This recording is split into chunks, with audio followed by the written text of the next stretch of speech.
शुक्लांबरधरं विष्णुं शशिवर्णं चतुर्भुजं प्रसन्नवदनं ध्यायेत् सर्वविघ्नोपशान्तये।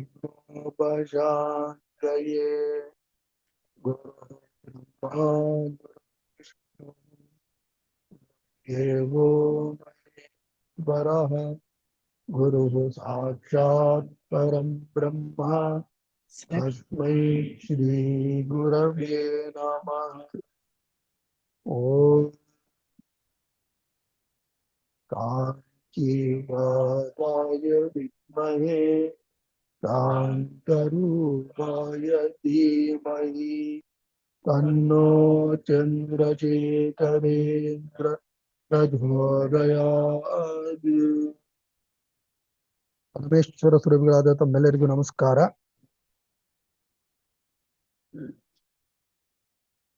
ಇವತ್ತು ಮೊದಲನೇದಾಗಿ ತುಂಬಾ ಪ್ರಖ್ಯಾತವಾಗಿರ್ತಕ್ಕಂಥದ್ದು ಆಂಗ್ಲ ನೂತನ ವರ್ಷ. ಹಾಗಾಗಿ ಮೊದಲನೇದಾಗಿ ಎಲ್ರಿಗೂ ಹೊಸ ವರ್ಷದ ಶುಭಾಶಯಗಳು.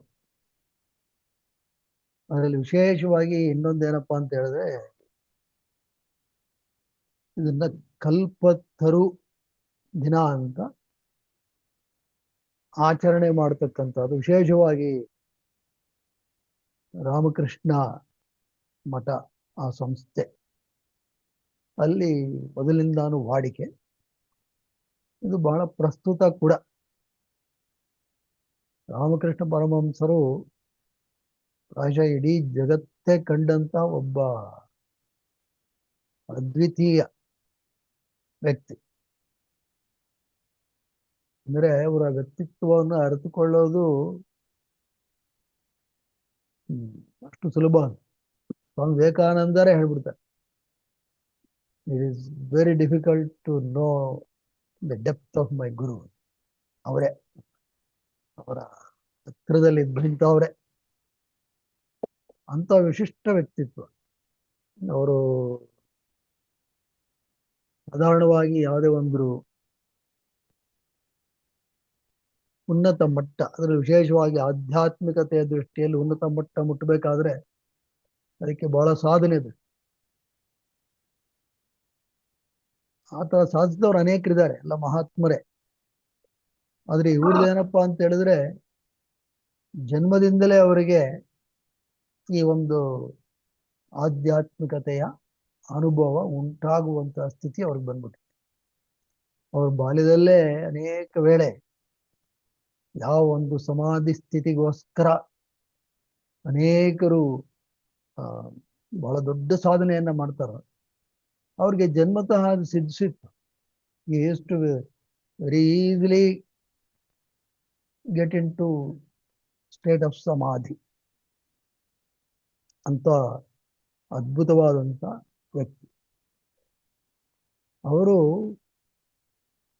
ಎಲ್ಲ ನಾವು ಯಾವುದು ಕರ್ಮಯೋಗ, ಭಕ್ತಿ ಯೋಗ, ಜ್ಞಾನ ಯೋಗ ಅಂತೆಲ್ಲ ಹೇಳ್ತೀವಿ, ಅದೆಲ್ಲದರ ಒಂದು ಸಮ್ಮಿಳನ.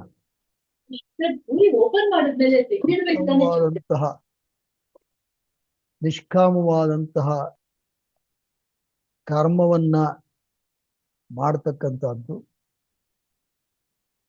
ಕರ್ಮಯೋಗ, ಮತ್ತೆ ತತ್ವದ ವಿಚಾರ, ದೈವ ಆಶ್ರಯ, ಇದು ಮೂರು ಇತ್ತು. ಇದನ್ನೇ ಅವ್ರು ಎಲ್ರಿಗೂ ಹೇಳ್ತಾ ಇದ್ರು. ಅವ್ರಿಗೆ ಇದಾಗಿ ಯಾರೋ ಗುರುಗಳಿದ್ರು ಅಂತೇನಿಲ್ಲ, ಅವ್ರ ಕಾರಣ ಜನ್ಮ. ಸ್ವತಃ ಈ ಒಂದು ಒಂದು ಬ್ರಾಹ್ಮಿ ಸ್ಥಿತಿ ಮತ್ತು ಆ ಒಂದು ಶರಣಾಗತಿಯ ಸ್ಥಿತಿ, ಭಕ್ತರೂ ಹೌದು, ಜ್ಞಾನಿಗಳು ಹೌದು, ಎರಡೂ ಅವರಲ್ಲಿ ಒಮ್ಮೆಲೆ ಬೆಳೆಸಿತ್ತು. ಇದು ಅವರ ವೈಶಿಷ್ಟ್ಯತೆ. ಮತ್ತೆ ಅವರು ಸಕಲ ಧರ್ಮಗಳ ಆಚರಣೆಯನ್ನ ಸುಮ್ಮನೆ ಹೇಳಲಿಲ್ಲ. ಅವರು ಎಲ್ಲ ಧರ್ಮಗಳು ಒಂದೇ ಸುಮ್ಮನೆ ಬೋಧಿಸೋದು ಬಹಳ ಸುಲಭ. ಆದ್ರೆ ನಾವು ಅದಾಗತಕ್ಕಂಥದ್ದು, ಯು ಬಿಕಮಿಂಗ್ ದಟ್, ಅದಷ್ಟು ಸುಲಭ ಇಲ್ಲ. ರಾಮಕೃಷ್ಣರು ಅದು ಸಿದ್ಧಿಸಿದ್ರು. ಕಾಳಿದೇವಿಯನ್ನ ಅತ್ಯಂತ ಶ್ರದ್ಧೆಯಿಂದ ಪೂಜೆ ಮಾಡ್ತಾ ಇದ್ರು. ಕಾಳಿ ಅವರಿಗೆ ಪ್ರತ್ಯಕ್ಷ ದೈವ, ಅದೆಂದೂ ಒಂದು ಕಲ್ಲಿನ ವಿಗ್ರಹ ಆಗಿರಲಿಲ್ಲ. ಅಷ್ಟೇ ಅಲ್ಲ, ಅದನ್ನ ಅನೇಕರಿಗೆ ಅದನ್ನು ಸಾಧಿಸಿ ತೋರಿಸಿದ್ದು ಉಂಟು. ಅದು ಬಹಳ ಅಪರೂಪ. ಅಷ್ಟೇ ಅಲ್ಲ, ಅವರು ಒಂದು ಹಂತದಲ್ಲಿ ಕೆಲವು ದಿನಗಳ ಕಾಲ ಬೈಬಲ್ ಅಧ್ಯಯನ ಮಾಡ್ತಾರೆ. ಆವಾಗ ಅವರು ಕ್ರಿಶ್ಚಿಯನ್ರಂತೆಯೇ ಎಲ್ಲ ನಡವಳಿಕೆಗಳು, ಚರ್ಚ್ಗೆ ಹೋಗೋದು, ಪ್ರಾರ್ಥನೆ ಮಾಡೋದು ಅಳವಡಿಸ್ಕೊಂಡಿದ್ರು.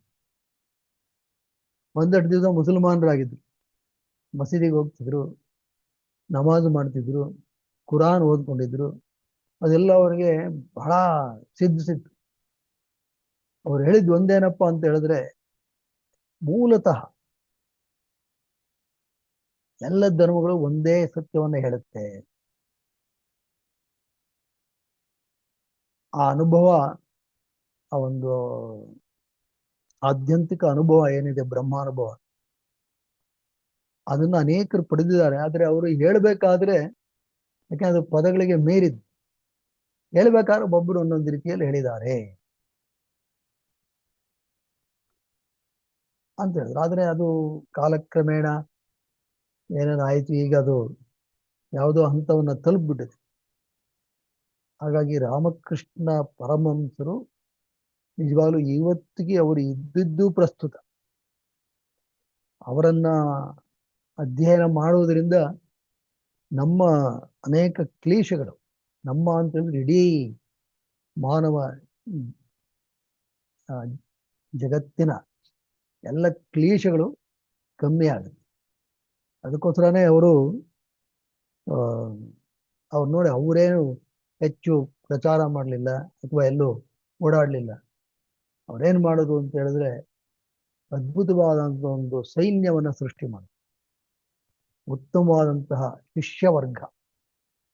ಅದರಲ್ಲಿ ನಮ್ಗೆಲ್ಲರಿಗೂ ಗೊತ್ತಿರೋ ಹಾಗೆ ಸ್ವಾಮಿ ವಿವೇಕಾನಂದ ಅಂತ ಅದ್ಭುತವಾದಂತಹ ಒಂದು ಶಿಷ್ಯನನ್ನ ತಯಾರು ಮಾಡಿ, ಅದು ಎಂಥ ಕ್ರಾಂತಿಯನ್ನು ಉಂಟು ಮಾಡಿತು ಅಂತ ನಮ್ಗೆಲ್ರಿಗೂ ಗೊತ್ತಿದೆ. ಮತ್ತು ವಿವೇಕಾನಂದರಿಗೆ ಇವರು ತಮ್ಮ ತಪಶಕ್ತಿಯನ್ನೆಲ್ಲ ಧಾರೆ ಎರೆದು ಬಿಡ್ತಾರೆ.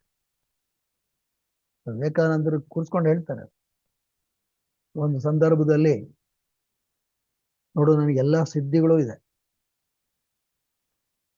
ನಿನಗೆಲ್ಲ ಸಿದ್ಧಿ ಬೇಕಾದ್ರೆ ಕೊಡ್ತೀನಿ. ವಿವೇಕಾನಂದರು ಹೇಳ್ತಾರೆ, ಅವಾಗಿನ್ನ ನರೇಂದ್ರನಾಥ್, ಈ ಸಿದ್ಧಿ ಎಲ್ಲ ನನಗೇನು ಬೇಡ, ನನಗೆ ಬೇಕಾಗಿರೋದು ಬರೀ ಜ್ಞಾನ, ಜ್ಞಾನ ಅಷ್ಟೇ ಸಾಕು. ಆಗ ರಾಮಕೃಷ್ಣರಿಗೆ ಇವರಲ್ಲಿ ಇನ್ನೂ ಹೆಚ್ಚಿನ ಒಂದು ಉತ್ಸಾಹ ಉಂಟಾಗುತ್ತೆ. ಆಗ ಅವರ ತಪಶಕ್ತಿಯನ್ನೆಲ್ಲ ಅವ್ರಿಗೆ ಧಾರೆ ಎರೆದಿರ್ತಾರೆ. ಅದಕ್ಕೇನೆ ಒಮ್ಮೊಮ್ಮೆ ನಾವು ನೋಡಿದ್ರೆ, ಅಂದ್ರೆ ಅವರು ಚಿಕಾಗೋದಲ್ಲಿ 1893 ಮಾಡಿದ ಭಾಷಣ, ಅದನ್ನ ನೋಡಿದಾಗ ಅನ್ಸುತ್ತೆ, ಏನ್ ಕೇವಲ ಅವರು ಮಾಡಿದ 450 ಪದಗಳ ಭಾಷಣ, ಅಥವಾ ಅವರು ಉದ್ಘೋಷಿಸಿದ ಮೊದಲನೇ ವಾಕ್ಯ brothers and sisters of America, ಅದರಿಂದಾನೇ ಬಹುದೊಡ್ಡ ಪವಾಡ ಆಯ್ತಾ? ಅಷ್ಟರಿಂದಾನೇ ಆಗ್ಲಿಕ್ಕೆ ಸಾಧ್ಯವ? ಅಥವಾ ಅದರ ಹಿಂದೆ ರಾಮಕೃಷ್ಣ ಪರಮಹಂಸರು ಅವರಿಗೆ ದಾರಿ ಎರೆದಿದ್ದಂತಹ ತಪಶಕ್ತಿ ಇತ್ತ? ಪ್ರಾಯಶಃ ಅದಿತ್ತು. ಅದಕ್ಕೇನೆ ವಿವೇಕಾನಂದರಾದರು. ಮತ್ತೆ ಅವರು ನಮ್ಮ ಇಡೀ ಈ ಸನಾತನ ಧರ್ಮ, ಇದರ ಮೂಲ ತತ್ವವನ್ನೆಲ್ಲ ಇಡೀ ಜಗತ್ತಿಗೆ ಪ್ರಚುರಪಡಿಸಿ, ಅದು ನಮ್ಗೆಲ್ರಿಗೂ ತಿಳಿದಿರತಕ್ಕಂತಹ ಸಂಗತಿ. ಇಂತಹ ರಾಮಕೃಷ್ಣರಿಗೆ ಏನವರು 1836 ಹುಟ್ಟಿದ್ದು, ಫೆಬ್ರವರಿ ಜನ್ಮಿಸಿದ್ರು. ಅವ್ರದ್ದು ಬಹಳ ಸರಳತೆಯ ಜೀವನ, ಅತ್ಯಂತ ಸರಳರು. ಒಂದು ಸಾಧಾರಣವಾದ ಧೋತಿ, ಮೈ ಮೇಲೊಂದು ಹೊದಿಕೆ, ಅಷ್ಟೇ, ಇನ್ನೇನಿಲ್ಲ. ಮತ್ತೆ ಅವರೆಂದೂ ಹಣವನ್ನು ಮುಟ್ಟಿದವರಲ್ಲ. ಅವರು ಹಣವನ್ನು ಮುಟ್ಟಿದವರೇ ಅಲ್ಲ. ಬಹಳ ಹಿಂದೆ ಅವರು ಗಂಗಾ ನದಿಯಲ್ಲಿ ನಿಂತ್ಕೊಂಡ್ಬಿಟ್ಟು ಒಂದ್ ಕೈಯಲ್ಲಿ ಒಂದು ಕಾಸು, ಇನ್ನೊಂದ್ ಕೈಯಲ್ಲಿ ಮಣ್ಣು ಇಟ್ಕೊಂಡು ಇದು ಮಣ್ಣು, ಇದು ಮಣ್ಣು, ಇದು ಮಣ್ಣು, ಇದು ಮಣ್ಣು ಅಂತ ಎಸ್ಬಿಡೋರು. ಆಮೇಲೆ ಅದನ್ನ ಕಟ್ಟುನಿಟ್ಟಾಗಿ ಪಾಲಿಸ್ತಾರೆ. ಸ್ವಾಮಿ ವಿವೇಕಾನಂದರು ಒಂದ್ಸರ್ತಿ ಹೇಳ್ತಾರೆ, ಅವ್ರು ಮಲಗಿದ್ದಾಗ ರಾಮಕೃಷ್ಣ ಪರಮಹಂಸರು ನಿದ್ದೆ ಮಾಡ್ತಿರ್ಬೇಕಾದ್ರೆ ಅವರ ಕೈಗೆ ಯಾರು ದುಡ್ಡೇನಾದ್ರು ತಗಲಿಸ್ಬಿಟ್ರೆ ಕೈಯೆಲ್ಲ ಹಿಂಗೆ ಸುರುಟ್ಕೊಂಡು ಹೋಗ್ಬಿಡೋದು. ಅವ್ರೊಂಥರ ಹಾಗೆ ಬೆಚ್ಚ ಬಿದ್ದಂಗೆ ಆಗ್ಬಿಡೋರು, ಇಡೀ ದೇಹ ಎಲ್ಲ ಕಂಪಿಸ್ಬಿಡೋರು. ಮುಟ್ಟಿದ್ರೆ ಅವ್ರಿಗೆ ಗೊತ್ತಿಲ್ಲ, ಆದ್ರೂ ಅಂದ್ರೆ ಅವರ ಒಂದು ಆ ಆ ವೈರಾಗ್ಯದ ಸ್ಥಿತಿ ಎಷ್ಟರ ಮಟ್ಟಿಗಿತ್ತು ಅಂತಕ್ಕಂಥ ಅದನ್ನ ನಾವು ಗಮನಿಸ್ಬೇಕು.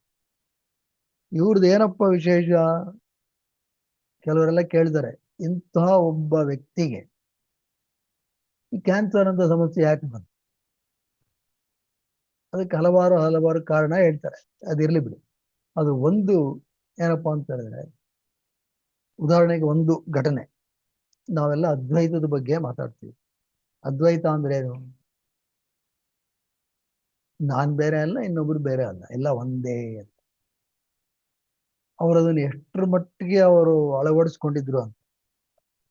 ಒಮ್ಮೆ ಆ, ಗಂಗಾ ನದಿ ತಟದಲ್ಲಿ ಇದ್ರು. ಯಾರೋ ಇಬ್ರಿಗೆ ಜಗಳ ನಡೀತಾ ಇದೆ. ಇವರು ಒಬ್ಬ ವ್ಯಕ್ತಿ ಬಗ್ಗೆ ಅನುಕಂಪ ತೋರಿಸ್ತಾ ಇದ್ದಾರೆ. ಅಯ್ಯೋ ಪಾಪ ಇವ್ರಿಗೆಲ್ಲ ದಬಾಯಿಸ್ತಾ ಇದಾರೆ ಅಂತ. ಒಬ್ಬ ವ್ಯಕ್ತಿ ಜೋರಾಗಿ ಹೊಡೆದ್ನಂತೆ ಆ ವ್ಯಕ್ತಿಗೆ. ಇವ್ರು ನೋಡ್ತಾ ಇದ್ದವ್ರು ನೋಡಿದ್ರೆ ಇವ್ರಿಗೆ ಇಲ್ಲೆಲ್ಲ ಇದಾಗ್ಬಿಟ್ಟಿದೆ ಆ ಹೊಡೆತದ ಗುರುತು. ಅಂದ್ರೆ ಅವರು ಅದ್ವೈತಾನ ಸುಮ್ಮನೆ ಬಾಯಲ್ಲಿ ಹೇಳೋದಲ್ಲ, ಅದನ್ನ ಅಷ್ಟರ ಮಟ್ಟಿಗೆ ಅಭ್ಯಾಸ ಮಾಡಿದ್ರು ಅವರು. ಹಾಗಾಗಿ ಅನೇಕರ ಪ್ರಾರಬ್ಧ ಕರ್ಮಗಳನ್ನ ಅವರು ತಗೊಂಡಿದ್ರು ಅಂತ. ಹಾಗಾಗಿ ಅವರು ಈ ಕೆಲವು ನ್ಯೂನತೆಗಳನ್ನ, ಕಾಯಿಲೆಗಳನ್ನ ಅನುಭವಿಸಬೇಕಾಗಿ ಬಂತು ಅಂತಕ್ಕಂಥದ್ದು ಒಂದು ದೃಷ್ಟಿಕೋನ. ಅದೇನೇ ಇರಲಿ, ಅವರು ಇದ್ಯಾವುದಕ್ಕೂ ಹೆಚ್ಚು ಮಹತ್ವ ಕೊಟ್ಟವರಲ್ಲ. ಯಾವುದಕ್ಕೆ? ಈ ದೇಹ, ಈ ದೇಹದ ಕಾಯಿಲೆ, ಇವೆಲ್ಲ. ಇಂಥವ್ರಿಗೇನಾಯ್ತು, ಕ್ಯಾನ್ಸರ್ ಬಂತು, ಗಂಟಲ ಕ್ಯಾನ್ಸರ್ ಬಂತು. ಆಗ ಅನೇಕ ವೈದ್ಯರು, ಅಲೋಪತಿ ಆಯ್ತು, ಹೋಮಿಯೋಪತಿ ಆಯ್ತು, ಏನಾರು ಮಾಡಿದ್ರು. ಆಮೇಲೆ ಒಳ್ಳೆ ಚಿಕಿತ್ಸೆ ತರಬೇಕು ಅಂತೇಳಿ ಅವ್ರನ್ನ ಕಲ್ಕತ್ತಾಗೆ ಶಿಫ್ಟ್ ಮಾಡಿದ್ರು, ದಕ್ಷಿಣೇಶ್ವರದಿಂದ. ಅವ್ರು ಅಲ್ಲಿರ್ತಾರೆ. ಅಲ್ಲಿಂದ ಅನೇಕ ವೈದ್ಯರು ಅವ್ರನ್ನ ಪರೀಕ್ಷೆ ಮಾಡ್ತಾರೆ, ಆದ್ರೂ ಅವರ ಆರೋಗ್ಯದ ಸ್ಥಿತಿ ಉತ್ತಮವಾಗುವುದಿಲ್ಲ. ಮತ್ತೆ ಆಗ ಒಬ್ರು ಪಂಡಿತ್ ಶಶಾಧರ್ ಅಂತ ಹೇಳಿ ಒಬ್ರು ಬರ್ತಾರೆ. ಅವ್ರು ಬಂದು ಹೇಳ್ತಾರೆ, ಇದು ಯಾವುದು ಕೆಲಸ ಮಾಡ್ತಿಲ್ಲ. ಹಾಗಾಗಿ ಮಾಸ್ಟರ್, ನೀವು ಹೇಗಿದ್ರು ಸಹಜವಾಗಿ ಸಮಾಧಿಗೆ ಹೋಗಿ. ಅವ್ರಿಗೆ ಸಮಾಧಿ ಅಂತಕ್ಕಂಥದ್ದು ಬಹಳ ಸಹಜವಾಗಿತ್ತು.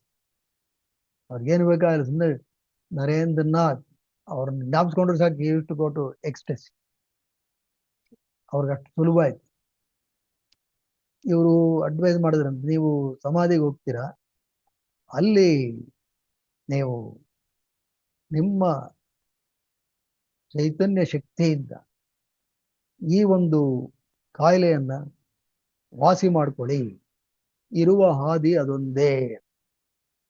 ಅದಕ್ಕೆ ಅವರು ಏನಪ್ಪ ಹೇಳ್ತೀಯ, ಸಮಾಧಿ ಸ್ಥಿತಿಯಲ್ಲಿ ನಾನು ಈ ಕಾಯಿಲೆಯನ್ನ ವಾಸಿ ಮಾಡ್ಕೋಬೇಕು ಅಂತೀಯ?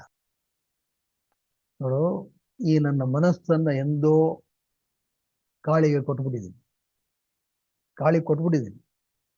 ಈಗ ಅದನ್ನ ಅಲ್ಲಿಂದ ತೆಗೆದುಕೊಂಡು ಇದು ಯಾವುದೋ ಉಪಯೋಗಕ್ಕೆ ಬಾರದೆ ಇರತಕ್ಕಂತಹ ದೇಹದ ಕಡೆ ಗಮನ ಕೊಡು ಅಂತ ಹೇಳ್ತಿದ್ದೀರಿ ಅಪ್ಪ. ಅಂದ್ರೆ ಆ ಮಟ್ಟವನ್ನ ಅವ್ರು ಮುಟ್ಟಿದ್ರು. ಅದರ ನರಳಾಟ ಬಹಳವಾಗಿತ್ತು, ಆದ್ರೆ ಅವರ ಮಟ್ಟ ಆಗಿತ್ತು. ಹಾಗಾಗಿ ಅವ್ರನ್ನ ಪಾಪ ಮತ್ತೆ ಅಲ್ಲಿ ಕಾಸಿಪುರ್, ಕಲ್ಕತ್ತಾ ಹತ್ರ, ಅಲ್ಲಿ ಒಂದು ದೊಡ್ಡ ಜಾಗಕ್ಕೆ ಅವ್ರನ್ನ ವರ್ಗಾಯಿಸ್ತಾರೆ. ಗಾಳಿ ಬೆಳಕು ಚೆನ್ನಾಗಿರ್ಲಿ ಅಂತ ಅಲ್ಲಿರ್ತಾರೆ. ಹಾಗಾಗ್ಲೇ ಅವರು ಬಹಳ ಶಿಥಿಲರಾಗ್ಬಿಟ್ಟಿರ್ತಾರೆ. ಆದ್ರೆ ಅವರ ಒಂದು ಮಾತು, ಅವರು ಬರೋರ್ನೆಲ್ಲ ನೋಡೋದು, ಅವ್ರಿಗೆ ಆಧ್ಯಾತ್ಮದ ಬಗ್ಗೆ ಹೇಳ್ತಕ್ಕಂಥದ್ದು ಇದ್ಯಾವುದು ಕಮ್ಮಿ ಆಗಿರಲ್ಲ. ದೇಹ ಶಿಥಿಲವಾಗ್ತಾ ಇರುತ್ತೆ. ಇಂಥ ಒಂದು ಸಂದರ್ಭದಲ್ಲಿ 1886, ಇವಾಗ 2026, 1886 ಜನವರಿ 1ನೇ ತಾರೀಕು ಅವರು ಅದೇನು ಇದ್ದಕ್ಕಿದ್ದಂಗೆ ಒಳ್ಳೆ ಚೈತನ್ಯಶೀಲರಾಗ್ಬಿಡ್ತಾರೆ. ಅಂದ್ರೆ ಒಳ್ಳೆ ಶಕ್ತಿ ಬಂದ್ಬಿಡುತ್ತೆ, ಒಳ್ಳೆ ತೇಜ ಬಿಡುತ್ತೆ, ಹಾಸಿಗೆ ಹಿಡಿದು ಬಿಟ್ಟಿರ್ತಾರೆ. ಅಂತ ಅವ್ರು ಆವತ್ತೇನೆ ಇದ್ದಕ್ಕಿದ್ದಂಗೆ ಒಂಥರ ನವ ಚೈತನ್ಯದಿಂದ ಹೇಳ್ತಾರೆ. ಎದ್ದು ಅವರ ಆಪ್ತ ಶಿಷ್ಯ ಗಿರೀಶ್ ಚಂದ್ರ ಘೋಷ್. ಗಿರೀಶ್ ಚಂದ್ರ ಘೋಷ್ ಬಹಳ ಮೇಧಾವಿ. ಕಲ್ಕತ್ತಾನಲ್ಲಿ famous theatre personality. Calcutta theatre ವಿಕಿಪೀಡಿಯಲ್ಲಿ ನೋಡಿದ್ರೆ ಈಗಲೂ ಬರುತ್ತೆ. ಅವರು ಅಷ್ಟು ಪ್ರಖ್ಯಾತ, ಗ್ರೇಟ್ ಡ್ರಾಮಾಟಿಸ್ಟ್ ಅಂಡ್ ಬಹಳ ಪ್ರಯೋಗಶೀಲತೆಯ ಮನುಷ್ಯ, ಬಹಳ ಬುದ್ಧಿವಂತ. ಎಲ್ಲ ಧರ್ಮಗಳ ಬಗ್ಗೆ ಓದಿದ್ರು, ಪಾಶ್ಚಾತ್ಯ ಸಂಸ್ಕೃತಿಯನ್ನು ಅರ್ಥಕೊಂಡಿದ್ರು. ಮತ್ತೆ ಅರ್ಥಕೊಂಡಿದ್ರಷ್ಟೇ ಅಲ್ಲ, ಸ್ವಲ್ಪ ಪಾಶ್ಚಾತ್ಯತೆಯ ಪ್ರಭಾವ ಅವ್ರ ಮೇಲೆ ಎಷ್ಟಿತ್ತು ಅಂತ ಹೇಳಿದ್ರೆ ಅವ್ರ ಹವ್ಯಾಸಗಳು ಅದೇ ರೀತಿ ಇಟ್ಕೊಂಡಿದ್ರು. ಅಂದ್ರೆ ಈ ಆಲ್ಕೋಹಾಲ್, ಕುಡಿತ, ಈ ಅಭ್ಯಾಸಗಳು ಸಾಕಷ್ಟು ಅವರಲ್ಲಿತ್ತು. ಅವ್ರಿಗೆ ದೈವ ಇದ್ರ ಬಗ್ಗೆ ನಂಬಿಕೆ, ಏನು ಹೆಚ್ಚಿಗೆ ನಂಬಿಕೆ ಇಲ್ಲ. ಅಕಸ್ಮಾತ್ತಾಗಿ ರಾಮಕೃಷ್ಣರನ್ನ ಭೇಟಿಯಾಗಿ ಅವರ ವ್ಯಕ್ತಿತ್ವ ಅದ್ವಿತೀಯವಾಗಿ ಬದಲಾಗುತ್ತೆ. ಅವರು ಆ ಸಂದರ್ಭದಲ್ಲಿ ಅಲ್ಲಿರ್ತಾರೆ. ಇದ್ದಾಗ ಎದ್ದು ಕೇಳಿದ್ರು, ಕೇಳಿ ಏನಪ್ಪ ಇದ್ರ ಬಗ್ಗೆ ಏನನ್ಸುತ್ತೆ ಅಂತ. ಇದು ಅಂತ ಹೇಳಿದ್ರೆ ದೇಹದ ಬಗ್ಗೆ ಏನನ್ಸುತ್ತೆ. ಅದಕ್ಕೆ ಗಿರೀಶ್ ಘೋಷ್ ಹೇಳಿದ್ರಂತೆ, ಇದು ಏನ್ ಹೇಳಕ್ಕಾಗತ್ತೆ, ಇದು ವ್ಯಾಸ ಮತ್ತು ವಸಿಷ್ಠರು ಅವರು ಸಹ ಇದನ್ನ ವರ್ಣಿಸಲಿಕ್ಕೆ ಸಾಧ್ಯ ಇಲ್ಲ, ಅಂತ ವ್ಯಕ್ತಿತ್ವ. ಅವರು ನಕ್ಬಿಟ್ಟು ಗಿರೀಶ್ ಘೋಷ್ ಅವ್ರನ್ನ ಎದೆ ಹತ್ರ ಮುಟ್ಟಿ, ನೀನು ಚೈತನ್ಯಶೀಲನಾಗು, ಬಿ ಇಲ್ಯೂಮೆಂಟ್. ಅವರೆಲ್ಲ ಏನೋ ಬದಲಾವಣೆ ಬಂದ್ಬಿಟ್ಟಿದೆ. Single leg lifts.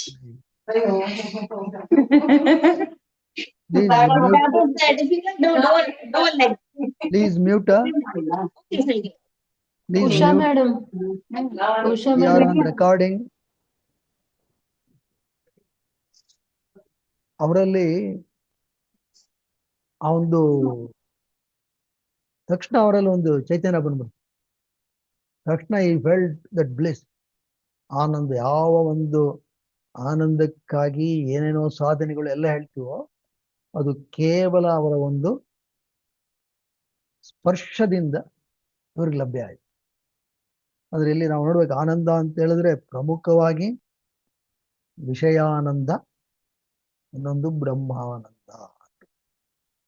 ವಿಷಯಾನಂದ ಅಂತ ಹೇಳಿದ್ರೆ ಅನೇಕ ಸೆನ್ಶುವಲ್ ಪ್ಲೆಜರ್ಸ್, ಇದರಿಂದ ಬರ್ತಕ್ಕಂಥದ್ದು. ಇದು ಗಿರೀಶ್ ಚಂದ್ರ ಘೋಷ್ ಸಾಕಷ್ಟು ರೀತಿಯಲ್ಲಿ ಅನುಭವಿಸಿದಂತ ವ್ಯಕ್ತಿ. ಯಾಕಂದ್ರೆ ಆಗಿನ ಕಾಲದಲ್ಲಿ ಆತ ಒಬ್ಬ ಪ್ರಖ್ಯಾತ ಅಂತ ವ್ಯಕ್ತಿ ಮತ್ತು ಹಣಕಾಸಿನಲ್ಲೂ ಭದ್ರವಾಗಿದ್ರು. ಹವ್ಯಾಸಗಳು ಸ್ವಲ್ಪ ಈ ಥರದ್ದೆಲ್ಲ ಇತ್ತು. ಹಾಗಾಗಿ ಅವ್ರಿಗೆ ವಿಷಯಾನಂದದ ಕೊರತೆ ಏನಿರಲಿಲ್ಲ, ಅದರ ಅನುಭವ ಸಾಕಷ್ಟು ಇತ್ತು. ಅವ್ರು ಒಂದ್ ಕಡೆ ಹೇಳಿದ್ದಾರೆ, ಅಯ್ಯೋ ನನಗೆ ಎಷ್ಟು ದಯೆ ತೋರ್ತಾರೆ ಈ ಗುರು, ಈ ಮಾಸ್ಟರ್. ನಾನು ಎಷ್ಟು ಕುಡ್ದಿದ್ದೀನಿ ನನ್ನ ಜೀವನದಲ್ಲಿ ಅಂತ ಹೇಳಿದ್ರೆ, ಆ ಬಾಟ್ಲ್ನೆಲ್ಲ ಒಂದ್ರ ಮೇಲೆ ಜೋಡಿಸ್ಬಿಟ್ರೆ ಮೌಂಟ್ ಎವರೆಸ್ಟ್ ಗಿಂತ ಎತ್ತರ ಆಗುತ್ತೆ ಇದು. ಅಂದ್ರೆ ಅಂತ ಒಬ್ಬ ಚಟದಲ್ಲಿದ್ದಂತಹ ವ್ಯಕ್ತಿ. ಆದ್ರೆ ಇವ್ರು ಇಲ್ಲಿ ಕೊಡ್ತಾ ಇದ್ದಿದ್ದೇನಪ್ಪಾ ಅಂತ ಹೇಳಿದ್ರೆ ಬ್ರಹ್ಮಾನಂದ. ಈ ವಿಷಯಾನಂದ ಅಂತಕ್ಕಂಥದ್ದು ಆ ಲಭಿಸೋದು ಸೆನ್ಸ್ ಆಬ್ಜೆಕ್ಟ್ಸ್ ಇಂದ. ಇಲ್ಲಿ ಆ ಥರದ್ದು ಯಾವುದೇ ಒಂದು ಆಮಿಷ ಏನೂ ಇಲ್ಲ. ಕೇವಲ ಇವರ ಸ್ಪರ್ಶದಿಂದ ಅವರಿಗೆ ಅದು ಸಾಧ್ಯವಾಯಿತು. ಆಮೇಲೆ ಅವರು ಕೆಳಗಡೆ ಬರ್ತಾರೆ. ಕೆಳಗಡೆ ಬಂದಿದ್ದು ನೋಡಿ ಅಲ್ಲೊಂದು 30 ಜನ ಶಿಷ್ಯಂದರು ಅಲ್ಲಿ ಮಾವನ ಮರ ಅದ್ರ ಕೆಳಗಡೆ ಕೂತ್ಕೊಂಡು, ಯಾಕೆ ಅವ್ರಿಗೆಲ್ಲ ಒಂದು ರೀತಿಯಲ್ಲಿ ಕಾತರ, ನಮ್ಮ ಮಾಸ್ಟರ್ ಏನಾಗ್ಬಿಡುತ್ತೋ, ಆರೋಗ್ಯ ಸರಿ ಇಲ್ಲ ಅಂತ. ಇವ್ರು ಇಳಿದು ಬಂದಿದ್ ನೋಡಿ, ಇವ್ರು ನಡೀತಾ ಇರೋ ಧಾಟಿ ನೋಡಿ ಅವ್ರಿಗೆಲ್ಲ ಖುಷಿ ಆಗುತ್ತೆ. ಎಲ್ರು ಬರ್ತಾರೆ. ಬಂದಾಗ ಅಲ್ಲಿ ಅಕ್ಷಯ ನೇಮಿ ಅಂತ ಒಬ್ಬ ವ್ಯಕ್ತಿ, ಆತನಿಗೆ ಕರೆದು ಆತ ಕಾಲಿಗೆ ನಮಸ್ಕಾರ ಮಾಡ್ತಾನೆ. ಎದ್ದ ತಕ್ಷಣ ಅವ್ರಿಗೆ ಎದೆ ಮುಟ್ಟಿ ಒಂದು ಮಂತ್ರವನ್ನ ಅವ್ರ ಕಿವಿಲಿ ಹೇಳ್ತಾರೆ. ಅದೇನು ಅಂತ ಗೊತ್ತಿಲ್ಲ. ಅದು ಕೇಳಿದ ತಕ್ಷಣನೇ ಆತನಿಗೆ ಒಂದು ಉನ್ಮತ್ತ ಸ್ಥಿತಿ ಬಂದ್ಬಿಡುತ್ತೆ. ಆನಂದ ತಡ್ಕೊಳಕ್ಕಾಗಲ್ಲ ಅಲ್ಲೇ ಓಡಾಡಕ್ಕೆ ಶುರು ಮಾಡ್ತಾನೆ. ಹೀಗೆ ಹೀಗೆ ಅನೇಕರು ಒಬ್ಬೊಬ್ರಿಗೆ ಒಂದೊಂದು ಅದ್ಭುತ ಆನಂದ. ಮತ್ತೆ ಹರೀಶ್ ಮುಸ್ತವಿ ಅಂತ, ಅವ್ರಿಗೂ ಹೀಗೆ ಮುಟ್ತಾರೆ. ಮುಟ್ಟಿದ ತಕ್ಷಣನೇ ಅವನಿಗೆ ಆತನಿಗೆ ಕಣ್ಣಲ್ಲಿ ಧಾರಾಕಾರವಾಗಿ ನೀರು ಬಂದ್ಬಿಡುತ್ತೆ. ಆನಂದ ಬಾಷ್ಪ ಅಂತ ಏನ್ ಕರಿತೀವಿ ಅದು ಧಾರಾಕಾರವಾಗಿ ಬಂದ್ಬಿಡುತ್ತೆ. ಆಗ ಆತ ಕೂಕೋತಾನಂತೆ, ನನಗಿಂತ ಅನುಭವ ಆಗೇ ಇಲ್ಲ, ಎಲ್ಲ ಇಲ್ಲಿ ಬನ್ನಿ ಬನ್ನಿ ಬನ್ನಿ ಬನ್ನಿ, ಕಮ್ ಟು ದಿ ಮಾಸ್ಟರ್. ಆಗ ಅದೇ ತರ ಬೇಕಾದ ಜನ ಬರ್ತಾರೆ. ನವಗೋಪಾಲ್ ಘೋಷ್ ಆತನಿಗೆ ಹೇಳ್ತಾರೆ, ನೀನು ದಿನನಿತ್ಯ ನೋಡಪ್ಪ ಧ್ಯಾನವನ್ನ ಮಾಡು ಅಂತ. ಅದಕ್ಕೆ ಅವನೇ ಹೇಳಿದ, ನಾನು ಸಂಸಾರದಲ್ಲಿದ್ದೀನಿ ಮಾಸ್ಟರ್, ತುಂಬಾ ಕೆಲಸ ಇದೆ, ಇದೆಲ್ಲ ಕಷ್ಟ ಅಂತ. ಆಗ ಅವ್ರು ಹೇಳಿದ್ರು, ಸರಿನಪ್ಪ, ಯಾವಾಗಲೂ ಬೆಳಗ್ಗೆ ಸಾಯಂಕಾಲ ಒಂದು 2 ಸತಿ ಮಾಡು. ಇಲ್ಲ ಅದು ಕಷ್ಟ. ಆಗ ಅವ್ರು ಹೇಳಿದ್ರು, ನನ್ನ ಹೆಸರು 2 ಸತಿ ಹೇಳ ಸಾಕು, ರಾಮಕೃಷ್ಣ ಸಾಕು. ಅದಕ್ಕಾದ ಆಯ್ತು, ಇದು ಮಾಡ್ತೀನಿ ಖಂಡಿತ. ಅಂದ್ರೆ ಆ ನಾಮಕ್ಕೆ ಅಷ್ಟು ಒಂದು ಮೌಲ್ಯ ಬಂದ್ಬಿಟ್ಟಿತ್ತು. ಹಾಗೇನೆ ಅಲ್ಲೊಬ್ರು ಉಪೇಂದ್ರ ಮುಖೋಪಾಧ್ಯಾಯ ಅಂತ, ಆತ ತೀರಾ ಬಡವನಂತ. ಆತ ಬಂದು ನಮಸ್ಕಾರ ಮಾಡಿದ್ರು. ಎದ್ರೆ ನೋಡಿ ಅವ್ರಿಗೇನ್ ಹೇಳಿದ್ರು ಅಂದ್ರೆ, ನೋಡಪ್ಪ ನಿನ್ಗೆ ಅಪಾರವಾದ ದುಡ್ಡು ಬರುತ್ತೆ, you will get lot of money, you will become rich. ಅದು ಅದೇ ರೀತಿ ಆಯ್ತಂತೆ. ಅದೇ ರೀತಿ ಆಯ್ತು. ಆ ವ್ಯಕ್ತಿ ಆ ಬಂದಂತ ದುಡ್ಡನ್ನ ರಾಮಕೃಷ್ಣನ ಸಂದೇಶವನ್ನ ಜಗತ್ತಿಗೆ ತಲುಪಿಸೋದಕ್ಕೆ ಹೆಚ್ಚಿಗೆ ಬಳಸ್ತ. ಅದು ಬಹಳ ಮುಖ್ಯ. ಮತ್ತೆ ಅಲ್ಲಿ ರಾಮ್ಲಾಲ್ ಈತ ಇನ್ನೊಬ್ಬ ಮಹಾಭಕ್ತ, ರಾಮಕೃಷ್ಣರ ಶಿಷ್ಯ. ಅವ್ರಿಗೂ ಹೃದಯ ಪ್ರದೇಶದಲ್ಲಿ ಮುಟ್ಟಿದ ತಕ್ಷಣನೇ ಆತ ತನ್ನ ಒಂದು ಇಷ್ಟ ದೇವತೆ ಯಾವ್ದಿತ್ತೋ ಅದನ್ನ ಕಾಣಕ್ ಶುರು ಮಾಡಿದಂತೆ. ಎಲ್ಲೆಲ್ಲೂ ಹೌದು, luminous form of that God, ಅದು ಆತನಿಗೆ ಕಾಣ್ಲಿಕ್ಕೆ ಶುರು ಆಯ್ತು. ಆತ ಹೇಳ್ದ, ನಾನು ನನ್ನ ಇಷ್ಟ ದೇವತೆನೇ ಕಾಣ್ತಾ, ಇನ್ನೇನು ಕಾಣ್ತಾ ಇಲ್ಲ. ಹೀಗೆ ಅವರು ಆವತ್ತೊಂದು ದಿವಸ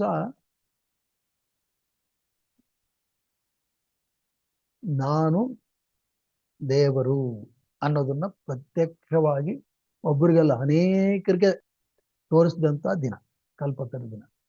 ಅಲ್ಲಿ ಇನ್ನೊಬ್ರು ಇರ್ತಾರೆ, ವೈಕುಂಠನಾಥ್ ಸಾನ್ಯಾಲ್ ಅಂತ. ಅವ್ರನ್ನ ಮುಟ್ಟಿದ ತಕ್ಷಣ ಅವರು ಎಂತ ಆನಂದ ಸ್ಥಿತಿಗೆ ಹೋಗ್ಬಿಡ್ತಾರೆ ಅಂದ್ರೆ, ಅವ್ರಿಗೆ ಎಲ್ಲೆಲ್ಲೂ ರಾಮಕೃಷ್ಣರೇ ಕಾಣ್ತೀಯ, ಬೇರೆ ಇನ್ನೇನು ಇಲ್ಲ. ಅದು 3 ದಿವಸ ಆಯ್ತಂತೆ. ಆತ 3 ದಿವಸ ಬರೀ ಆನಂದ, ಏನು ಬೇಡ. ಅವ್ರ ಪಾಪ ವ್ಯಾಪಾರ ವ್ಯವಹಾರ ಎಲ್ಲ ನಿಂತು. ಆಮೇಲೆ ಅವ್ರಿಗೆ ಒಂಥರ ಯೋಚನೆ, ನನಗೆ ಏನಕ್ಕೂ ಮನಸ್ಸೇ ಬರ್ತಾ ಇಲ್ಲ, ಇದೇನ್ ಸ್ಥಿತಿ ಇದು. ಯಾಕೆಂತ ಹೇಳಿ ನಾವೆಲ್ಲರೂ ಆನಂದ, ಯಾಕೆ ನಾವು ಎಲ್ಲಿ ತನಕ ನಮಗೆ ಅನ್ಯ ಆಕಾಂಕ್ಷೆಗಳು ಎಲ್ಲ ಇರುತ್ತೋ, ಈ ಒಂದು ಆನಂದದ ಸ್ಥಿತಿ ಅಷ್ಟು ಸುಲಭಕ್ಕೆ ಒಗ್ಗಲ್ಲ. 3 ದಿವಸ ಆದ್ಮೇಲೆ, ಓ ಇದೇನು ನನ್ನ ಸಂಸಾರ ನಡೆಯಲ್ಲ ಹೆಂಗಿದ್ರೆ ಅಂತ ಹೇಳಿ ರಾಮಕೃಷ್ಣ ಮಠದ ಹತ್ರ ಹೋಗಿ ಅವರ ಒಂದು ಭಾವಚಿತ್ರ ಇತ್ತು, ಅಲ್ಲಿ ನಿಂತು ಇದು ದಯವಿಟ್ಟು ವಾಪಸ್ ತಗೊಳ್ಳಿ ತಕ್ಷಣ ಅವ್ರಿಗೆ ಅದು ಹೋಯ್ತು. ಆಮೇಲೆ ಅವ್ರು ಪೇಜಾಡ್ಕೊಂಡು, ಅಯ್ಯೋ ಇದು ಯಾತಿಗೆ ಬಿಟ್ಟೆ ನಾನು ಅಂತ. ಅಂದ್ರೆ ಎಲ್ರಿಗೂ ಹೀಗೆ ಕೇವಲ ಒಂದು ಅವರ ಒಂದು ಟಚ್, ಅದರಿಂದ ಅನೇಕರ ಜೀವನ ಪರಿವರ್ತನೆ ಆಯಿತು. ಅಷ್ಟೇ ಅಲ್ಲ, ಇದರ ಹಿಂದಿನ ಸಂದೇಶ ಏನಪ್ಪಾ ಅಂತ ಹೇಳಿದ್ರೆ, ರಾಮಕೃಷ್ಣರ ಬದುಕನ್ನ ಅವಲೋಕಿಸಿ ಅವರನ್ನು ಆಶ್ರಯಿಸಿದ್ರೆ ಇವತ್ತಿಗೂ ಈ ಸಿದ್ಧಿ ಪ್ರತಿಯೊಬ್ಬರಿಗೂ ಲಭ್ಯ. ಅದಕ್ಕೇನೆ ಸ್ವಾಮಿ ಶಾರದಾನಂದ ಅವರೊಂದ್ ಕಡೆ ಹೇಳ್ತಾರೆ, ಇದನ್ನು ಕಲ್ಪತರು ದಿನ ಅನ್ನೋದಕ್ಕಿಂತ ಅಭಯ ಪ್ರದಾನ ದಿನ ಅಂದ್ರೆ ಒಳ್ಳೆಯದು. ಅಭಯ ಪ್ರದಾನ ದಿನ ಅಂದ್ರೆ ಅವರು ಎಲ್ರಿಗೂ ಅಭಯವನ್ನು ಪ್ರದಾನ. ಏನ್ ಅಭಯ? ನಾನಿದ್ದೀನಿ, ಐ ವಿಲ್ ಟೇಕ್ ಕೇರ್. ಯಾಕೆಂತ ಹೇಳಿದ್ರೆ ಪ್ರತಿಯೊಬ್ಬರಿಗೂ ಜೀವನದಲ್ಲಿ ಕಾಡ್ತಕ್ಕಂಥದ್ದೇನು? ಇನ್ಸೆಕ್ಯೂರಿಟಿ ಅಲ್ವೇ? ಇನ್ಸೆಕ್ಯೂರಿಟಿ. ಹಾಗೆ ಯಾರು ಒಬ್ರು ನಮ್ಗೆ ನಾನಿದ್ದೀನಿ ಅನ್ನೋರು ಬೇಕು. ಅದಕ್ಕಾಗಿ ಅದನ್ನ ಇಲ್ಲಿ ರಾಮಕೃಷ್ಣರು ಪ್ರತ್ಯಕ್ಷವಾಗಿ ತಮ್ಮ ಇಡೀ ಶಿಷ್ಯವರ್ಗಕ್ಕೆ ತೋರಿಸುತ್ತೆ. ಎಲ್ಲಿ ಎಂಥವ್ರಿಗೆ, ಗಿರೀಶ್ ಚಂದ್ರ ಘೋಷ್ ಅಂಥವ್ರಿಗೂ ಇದನ್ನ ತೋರಿಸ್ತಾರೆ. ಈ ಗಿರೀಶ್ ಚಂದ್ರ ಘೋಷ್ ಎಂಥವ್ರು ಅಂದ್ರೆ ಇಲ್ಲಿ ನೋಡ್ಬೇಕು, ಇವರು ಎಂಥ ಮಾಸ್ಟರ್. ರಾಮಕೃಷ್ಣ ಪರಮಹಂಸರು ಎಷ್ಟು ದಯೆ ಉಳ್ಳವರು. ಈ ಗಿರೀಶ್ ಚಂದ್ರ ಘೋಷ್ ಯಾವಾಗಲೂ ಕುಡ್ತ. ಸಂಜೆ ಆಯಿತು ಅಂದ್ರೆ ಥಿಯೇಟ್ರ್ ಆದ್ಮೇಲೆ ಕುಡ್ತ ಅಷ್ಟೇ ಅವ್ರದ್ದು. ಆ ರೀತಿಯ ಒಂದು ಸಿದ್ಧಾಂತ. ಅವ್ರಿಗೇನ್ ದೇವರು ದಿಂಡ್ರು ಗುರುಗಳು ಇವ್ರು ಯಾರಿಗೋ ಗೌರವ ಕೊಡ್ಬೇಕು ಈ ತರದ್ದು ಯಾವುದೂ ಇಲ್ಲ. ಅಂತವನ್ನ ಇವ್ರು ನೋಡಿ ಹೆಂಗ್ ನೋಡ್ಕೊಂಡು. ಒಮ್ಮೆ ಅಲ್ಲಿ ಚೈತನ್ಯ ಪ್ರಭುಗಳ ಬಗ್ಗೆ ಒಂದು ನಾಟಕ ಇತ್ತು ಅಂತ, ಅದು ಇವರೇ ಗಿರೀಶ್ ಚಂದ್ರ ಘೋಷ್ ಅವರೇ ನಡೆಸ್ತಾ ಇದ್ರು. ಅದ್ ನೋಡಕ್ಕೆ ಇವ್ರು ರಾಮಕೃಷ್ಣರು ಅವ್ರ ಶಿಷ್ಯಂದ್ರೆಲ್ಲ ಹೋಗ್ತಾರೆ. ಅದ್ ನೋಡ್ತಾರೆ, ನಾಟಕ ಮುಗಿದೆಲ್ಲ ಅಷ್ಟೊತ್ತಿಗೆ ಈತ ಕುಡಿದು ಬಿಟ್ಟಿರ್ತಾರೆ. ಯಾರು? ಗಿರೀಶ್ ಚಂದ್ರ. ಕುಡಿದ್ಬಿಟ್ಟು ರಾಮಕೃಷ್ಣರನ್ನ ಹಿಗ್ಗಾಮುಗ್ಗ ಬೈದ್ರು. ಎಲ್ಲ ಜನ ಎಲ್ಲ ಪಬ್ಲಿಕ್. ರಾಮಕೃಷ್ಣ ಎಲ್ಲಾ ರೀತಿಯ ಅವಾಚ್ಯ ಶಬ್ದಗಳಿಂದಾನು ಬೈದ್ರು. ಇವರ ಜೊತೆ ಹೋಗಿದ್ದ ಶಿಷ್ಯಂದ್ರಿಗೆಲ್ಲ ಸ್ವಲ್ಪ ರೇಗ್ತಾ ಇತ್ತಂತೆ. ಆದ್ರೆ ಇವ್ರು ಮಾತ್ರ ಆರಾಮಾಗಿದೆ, ಹಸನ್ಮುಖಿ. ಕಷ್ಟ. ಅದರಲ್ಲೂ ನಮ್ಗೊಂದ್ ಸ್ವಲ್ಪ ಗುಂಪಿದೆ ಅಂದ್ರೆ ನಾವು ಇನ್ನೂ ಸ್ವಲ್ಪ ಬೀಗೋದ್ ಜಾಸ್ತಿ. ಸಾಧಾರಣವಾಗಿಯೇ ನಮಗ್ ಶಕ್ತಿ ಇಲ್ಲ ಅಂದ್ರೇನೆ ನಾವು ತಡ್ಕೊಳಲ್ಲ. ಯಾರೇನಂದ್ರೆ ಈಗೋ, ಅಹಂ ಆ ಮಟ್ಟಕ್ಕಿರುತ್ತೆ. ಇವ್ರು ಅದೆಲ್ಲ ತಡ್ಕೊಂಡು ಸುಮ್ಮನೆ ಇದ್ರು. ಮಾನ್ಯ ಸಬ್ ಎಲ್ಲ ಬಂದ್ರು, ಇವ್ರ ಶಿಷ್ಯವರ್ಗ ಎಲ್ಲ ಸೇರಿದ್ರು, ಮತ್ತದೇ ಚರ್ಚೆ. ಹೀಗಾಯ್ತು. ಆಗ ರಾಮಕೃಷ್ಣರು ಅಲ್ಲಿ ಸ್ವಾಮಿ ಚೇತನಾನಂದ ಅವ್ರಿಗೆ ಹೇಳಿದ್ರಂತೆ, ಇವರು ಅಂದದ್ನೆಲ್ಲ ನಾನು ಅರಗಿಸ್ಕೋಬೇಕು. ಆಗ ಇವ್ರ ಉತ್ತರ ಕೊಡ್ತಾರೆ ಸ್ವಾಮಿ ಚೇತನಾನಂದ, ಹೌದೌದು, ಈ ಗಿರೀಶ್ನ ನಾವು ಬೈದು ಪ್ರಯೋಜನ ಇಲ್ಲ. ಗಿರೀಶ್ ಬೈದು ಪ್ರಯೋಜನ ಇಲ್ಲ. ಅದಕ್ಕೊಂದು ಉದಾಹರಣೆ ಕೊಡ್ತಾರೆ ಅವರು ಚೇತನಾನಂದ. ನೋಡಿ, ಇದು ಯಾವುದು ಭಾಗವತದ ಕತೆ. ಕಾಳಿಯ ಮರ್ದನ ಕೇಳಿದಿರಲ್ವ? ಕಾಳಿಯ ಮರ್ದನ ಅಲ್ಲೆಲ್ಲ ವಿಷಪೂರಿತ ಆಗ್ತಾ ಇರುತ್ತೆ.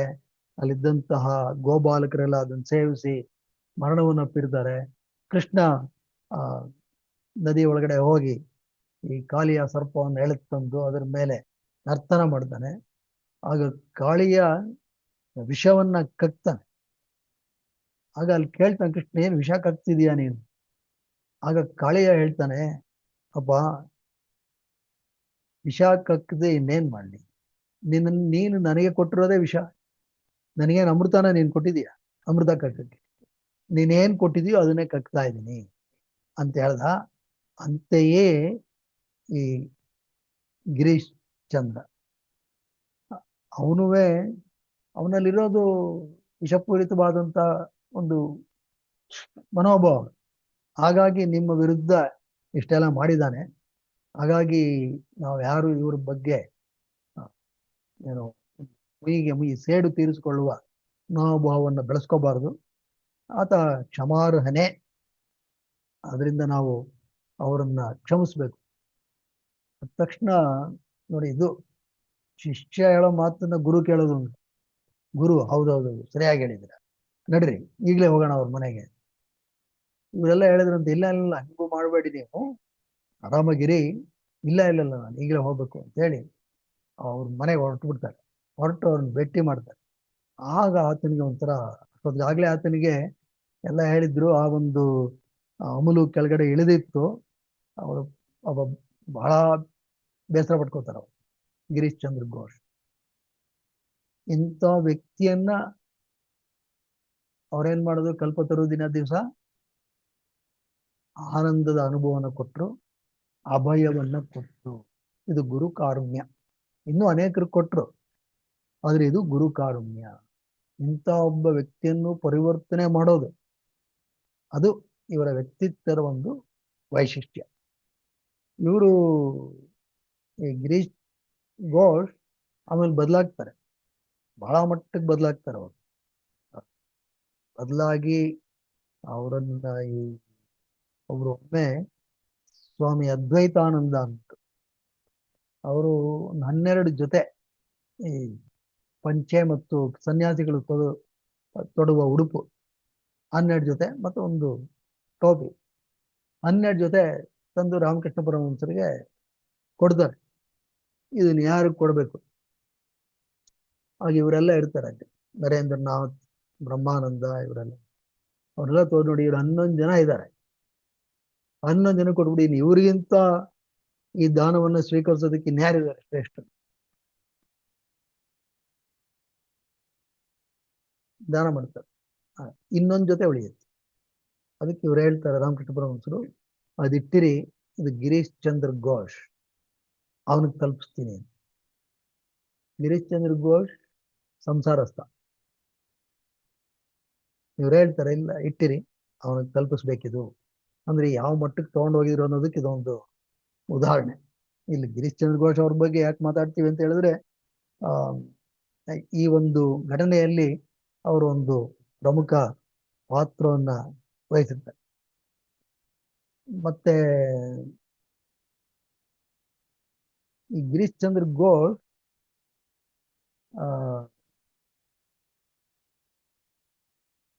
ಒಮ್ಮೆ ರಾಮಕೃಷ್ಣ ಪರಮಹಂಸರ ಹತ್ರ ಭೇಟಿಯಾದಾಗ, ರಾಮಕೃಷ್ಣ ಪರಮಹಂಸರು ಅವ್ರಂದ್ರೆ ಇವರು ಗಿರೀಶ್ ಚಂದ್ರ ಘೋಷ್ ಬದಲಾಗಕ್ಕೂ ಮೊದಲು ಒಬ್ಬ ಗುರು ಶಿಷ್ಯನಿಗೆ ಹೇಗೆ ಮಾತಾಡ್ತಾರೆ ಅನ್ನೋದು ಅವ್ನಿಗೆ ಹೇಳ್ತಾರೆ, ಗಿರೀಶ್ ನೋಡಪ್ಪ, you have a cricket heart. Cricket ಇದೆಯಾ ನೀನು? ಸರಳ ಅಲ್ಲ ನೀನು, ಕೆಟ್ಟವನಿದೆಯಾ?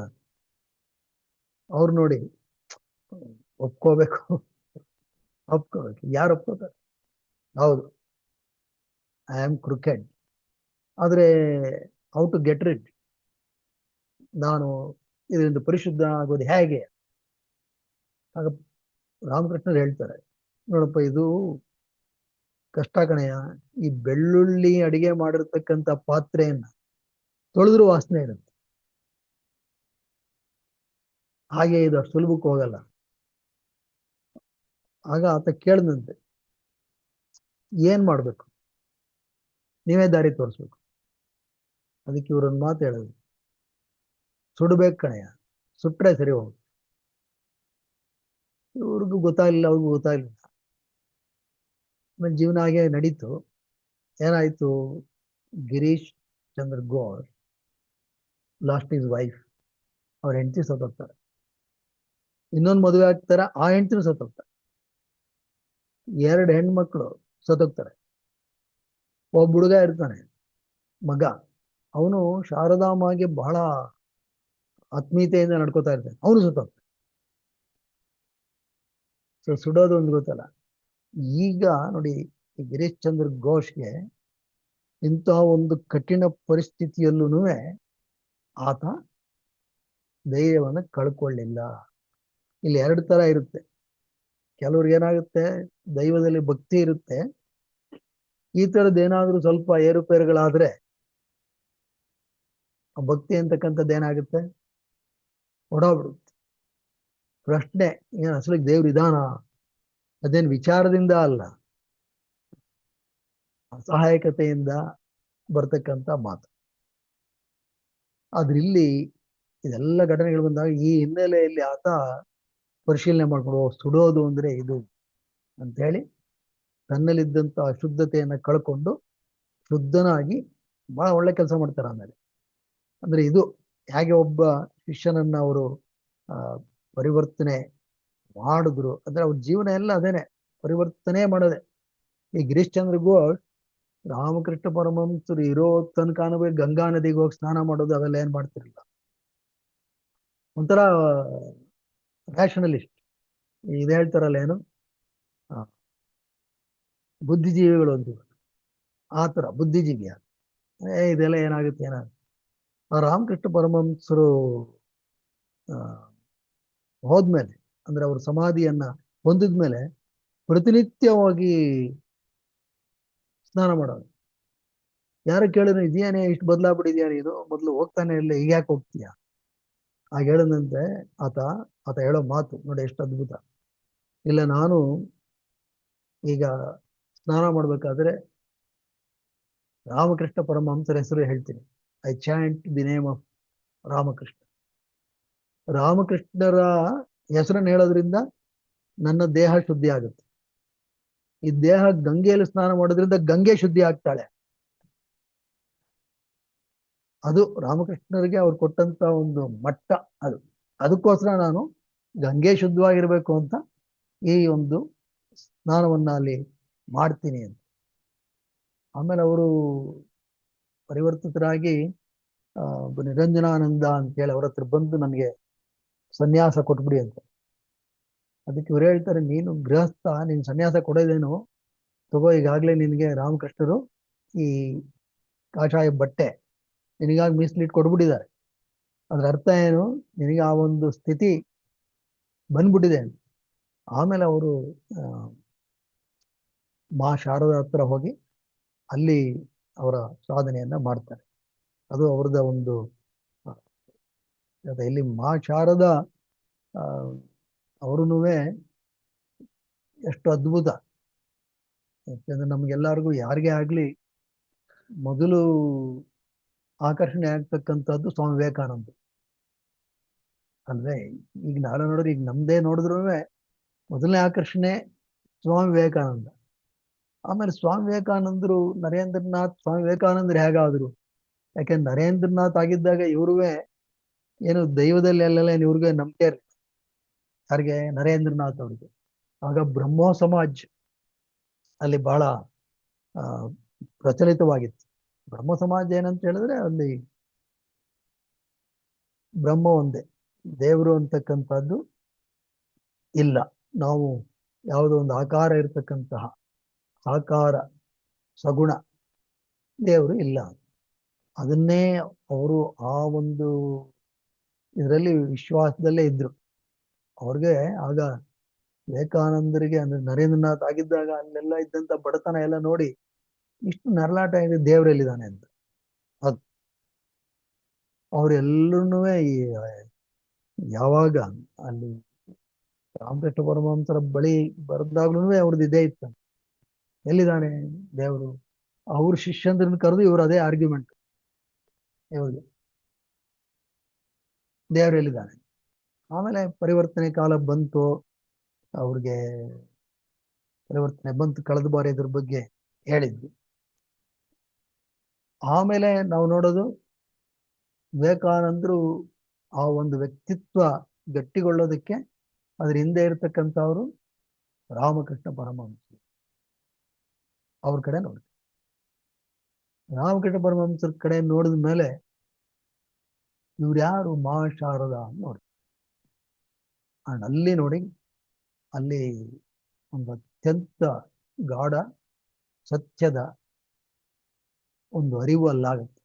ಅಷ್ಟು ಪ್ರಭಾವಶಾಲಿ ವ್ಯಕ್ತಿ ಮಾ ಶಾರದ. ಅವರು ರಾಮಕೃಷ್ಣ ಪರಮಹಂಸರ ಧರ್ಮ ಪತ್ನಿ. ಬಾಲ್ಯ ವಿವಾಹ ಆಗಲ್ಲ.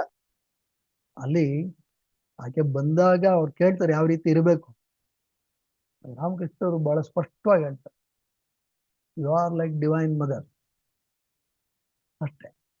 ಡಿವೈನ್ ಮದರ್ ಹಾಗೆ ಇರ್ತಾರೆ, ಹಾಗೆ ಜೀವನ ಮಾಡ್ತಾರೆ. ಅದು ಇದು ಅಂದ್ರೆ ಅವ್ರದ್ದು ಒಂದು ಆ, ಗೃಹಸ್ಥಾಶ್ರಮದಲ್ಲಿ ಇದ್ರೂನು ಅಪ್ಪಟ ಸನ್ಯಾಸ.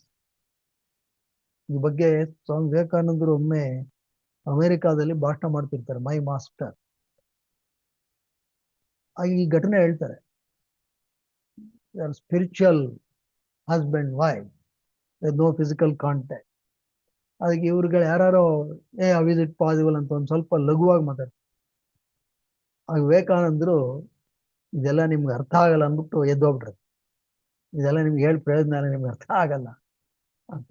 ಅಂದ್ರೆ ಅಷ್ಟು ಒಂದು ಅದ್ವಿತೀಯವಾಗಿರ್ತಕ್ಕಂಥ ಒಂದು ದಾಂಪತ್ಯ ಅವರಿಬ್ಬರದು. ಆ ಈ ಶಾರದಾ ತಾಯಿ, ಶಾರದಮ್ಮ ಅವ್ರ ತಾಯಿ ಒಮ್ಮೆ ಪೇಚಾಡ್ಕೋತಾ ಇದ್ರು, ನಾನು ಯಾರಿಗೋ ಕೊಟ್ಬಿಟ್ಟೆ ಮದುವೆ, ಯಾವುದೋ ಹುಚ್ಚ ಇವ್ರಿಗೆ ಮದುವೆ ಮಾಡ್ಬಿಟ್ಟೆ, ನನ್ನ ಮಗಳು ಯಾವುದೇ ವಿಧವಾದಂಥ ಒಂದು ಸುಖ ಸಂತೋಷವನ್ನ, ಮಕ್ಕಳು ಮರಿ, ಒಂದ್ ಸ್ವಲ್ಪ ಮನೆ, ಇದು ಯಾವುದನ್ನೂ ಅನುಭವಿಸ್ತಾ ಇಲ್ಲ. ಅಮ್ಮ ಅಂತಕ್ಕಂಥವ್ರು ಮಗು ಇಲ್ಲ. ಈ ಮಾತು ರಾಮಕೃಷ್ಣರ ಕಿವಿ ಮೇಲೆ ಬೀಳುತ್ತೆ. ಒಮ್ಮೆ ಆ ರಸ್ತೆಯಲ್ಲಿ ಭೇಟಿ ಆದಾಗ ಅವ್ರು ಹೇಳಿದ್ರು, ತಾಯಿ ನೀವು ದಯವಿಟ್ಟು ಈ ತರ ಪೇಚಾಡ್ಕೋಬೇಡಿ, ಇನ್ನು ಮುಂದಿನ ದಿನಗಳಲ್ಲಿ ಶಾರದಾಮ್ಮಗೆ ಎಷ್ಟು ಜನ ಮಕ್ಕಳು ಬರ್ತಾರೆ ಅಂದ್ರೆ ಅಮ್ಮ ಅಮ್ಮ ಅಮ್ಮ ಅಂತ ಇರ್ತಾರೆ. ಈಕೆ ಕಿವಿ ನೋವು ಆಗೋ ತನಕ ಅಮ್ಮ ಅಮ್ಮ ಅಂತಿರ್ತಾರೆ, ಅಷ್ಟು ಜನ ಮಕ್ಕಳು.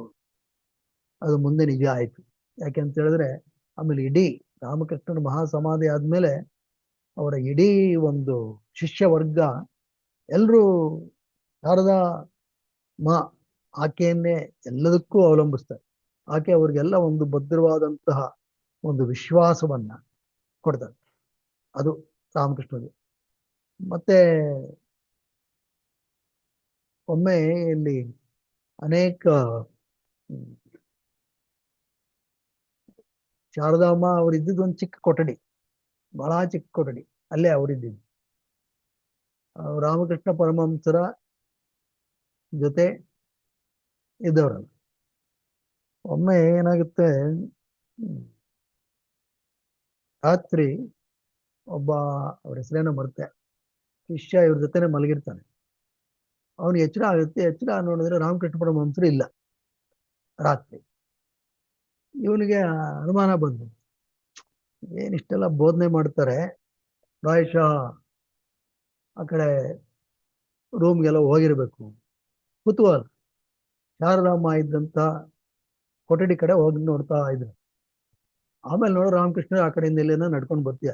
ಅವರು ಪ್ರಕೃತಿಯ ಕರೆ, ನೇಚರ್ ಕಾಲ್ಗೆಲ್ಲ ಹೋಗಿದ್ರು, ಅವಚೆ ಬರ್ತಾ ಇದ್ರು. ಇವ್ರನ್ನ ನೋಡಿದ್ರು, ಇವನು ಒಂದ್ ಸ್ವಲ್ಪ ಗಾಬರಿ ಆಯ್ತಂತೆ.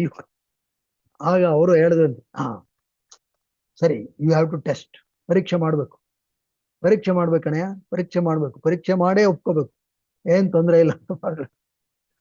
ಅಂದ್ರೆ ಆ ಒಂದು ಮಟ್ಟಕ್ಕೆ ಅವರು ಪಾಲಿಸ್ತಾ ಇದ್ರು. ಈ ತರ ಇದ್ದಾಗ ಏನಾಗುತ್ತೆ, ಈ ಕೆಲವು ಶಾರದಾ ಅವರ ಕೆಲವು ಸಂಬಂಧಿಕರು, ಸ್ನೇಹಿತರು ಅವರೆಲ್ಲ ನೋಡಕ್ ಬರೋವರು, ರಾಮಕೃಷ್ಣ ನೋಡಕ್ಕೂ ಬರೋರು. ಆಗ ಶಾರದಾ ಮಾ ಜೊತೆ ಯಾಕೆ ಊಟ ತಿಂಡಿ ಬೇಕು ಅಂದ್ರೆ ಅಲ್ಲೇ ಹೋಗ್ಬೇಕು. ರಾಮಕೃಷ್ಣರು ಏನ್ ಮಾಡ್ತಾರೆ, ಏನಿಲ್ಲ, ಅವರೊಂದಷ್ಟು ಆಧ್ಯಾತ್ಮಿಕ ಜ್ಞಾನವನ್ನು ಕೊಡಬಲ್ಲರೆ ಹೊರತು ಈ ಒಂದು ಹಸಿವಿಗೆ ಊಟ ಬೇಕು ಅಂದ್ರೆ ಶಾರದಾ ಹತ್ರ ಅಲ್ಲಿ ಹೋಗೋರಂತ, ಅಲ್ಲಿ ಮಾತಾಡ್ತಾ ಇರೋರಂತ. ಅಲ್ಲಿ ಅವ್ರೇನೇನ್ ಮಾತಾಡ್ತಾರೆ ಎಲ್ಲ ಕೇಳಿಸ್ಕೊಳ್ಳೋರು. ಯಾವೆಲ್ಲ ಕೆಲವೆಲ್ಲ ಕೇಳ್ಬಿಡುತ್ತೆ, ಕೆಲವರೆಲ್ಲ ಜ್ವರ ಮಾತಾಡ್ತಾ ಇದ್ರೆ ಅನಿವಾರ್ಯವಾಗಿ ಕೇಳಿಸ್ಕೋಬೇಕಾಗತ್ತೆ. ಹಾಗೆ ಕೇಳಿಸ್ಕೊಂಡು ಅವ್ರು ಹೇಳಿದ್ರಂತೆ, ನೋಡು, ನಾನು ಕೆಲವು ಮಾತನ್ನ ಕೇಳಿಸ್ಕೊಂಡೆ, ಈ ಶಾರದಾ ಮಾತಾಗಿ ಇವ್ರು ಹೇಳಿದ್ರು, ಆಕೆನ ಯಾವತ್ತೂ ಏಕವಚನದಲ್ಲಿ ಮಾತಾಡ್ಸಿಲ್ಲ, ಬಹುವಚನದಲ್ಲೇ. ಅಮ್ಮ ನೋಡಿ, ಇದು ಈ ಕೆಲವು ಮಹಿಳೆಯರು ಬರ್ತಾರೆ, ಬಂದು ಏನಾರ ಹೇಳ್ಕೊಡ್ತಾ ಇರ್ತಾರೆ, ಯಾರೊಬ್ರು ಹೇಳ್ತಿದ್ರು ಈ ಮನುಷ್ಯ ಒಳ್ಳೆಯವನು, ಆದ್ರೆ ಏನು ಹೆಂಡತಿ ಜೊತೆಲೇ ಇರಲ್ಲ, ಒಳ್ಳೆಯವನು ಹೆಂಡತಿ ಜೊತೆಲೇ ಇರಲ್ಲ, ಆಮ್, ಹಂಗೆಲ್ಲ ಹೇಳ್ತಿರ್ತಾರೆ. ಅದಕ್ಕೆಲ್ಲ ನೀವು ಗಮನ ಕೊಡಬೇಡಿ. ಮತ್ತೆ ಇನ್ ಕೆಲವರು ಇದಕ್ಕೇನಾದ್ರು ಔಷಧಿ ಕೊಡ್ತೀವಿ ಎಲ್ಲ ಇರುತ್ತಲ್ಲ, ಇನ್ನೇನೋ ಮಾಯಾ ಮಂತ್ರ ಮಾಡಿಸ್ತೀವಿ, ಇದೆಲ್ಲ ಹೇಳ್ತಿರ್ತಾರೆ. ಆ, ಇಂಥದಕ್ಕೆಲ್ಲ ನೀವು ಹೋಗೊಡಬೇಡಿ. ನಾನು ನನ್ನನ್ನ ಸಂಪೂರ್ಣವಾಗಿ ಕಾಳಿ ದೇವಿಗೆ, ಭಗವಂತನಿಗೆ ಅರ್ಪಿಸ್ಕೊಂಡ್ಬಿಟ್ಟಿದ್ದೀನಿ. ಅದಕ್ಕೆ ಆಕೆನೂ ಹಾಗೆ ಹೇಳಿದೆ, ಇಲ್ಲ ಇಲ್ಲ ಯೋಚನೆನೇ ಮಾಡ್ಬಿಡಿ, ಅಂತ ಯಾವುದಕ್ಕೂ ನಾನು ಸಹ ಗಮನ ಕೊಡಲ್ಲ ಅಂತ. ಅಂದ್ರೆ ಆಕೆನೂ ಆ ಒಂದು ಮಟ್ಟದಲ್ಲಿ ಇದ್ರು, ಇದ್ದಿದ್ರಿಂದ ಅದು ಸಾಧ್ಯವಾಯಿತು ಅಂತಕ್ಕಂಥದ್ದಲ್ಲಿ ನಾವು ಗಮನಿಸ್ಬೇಕು.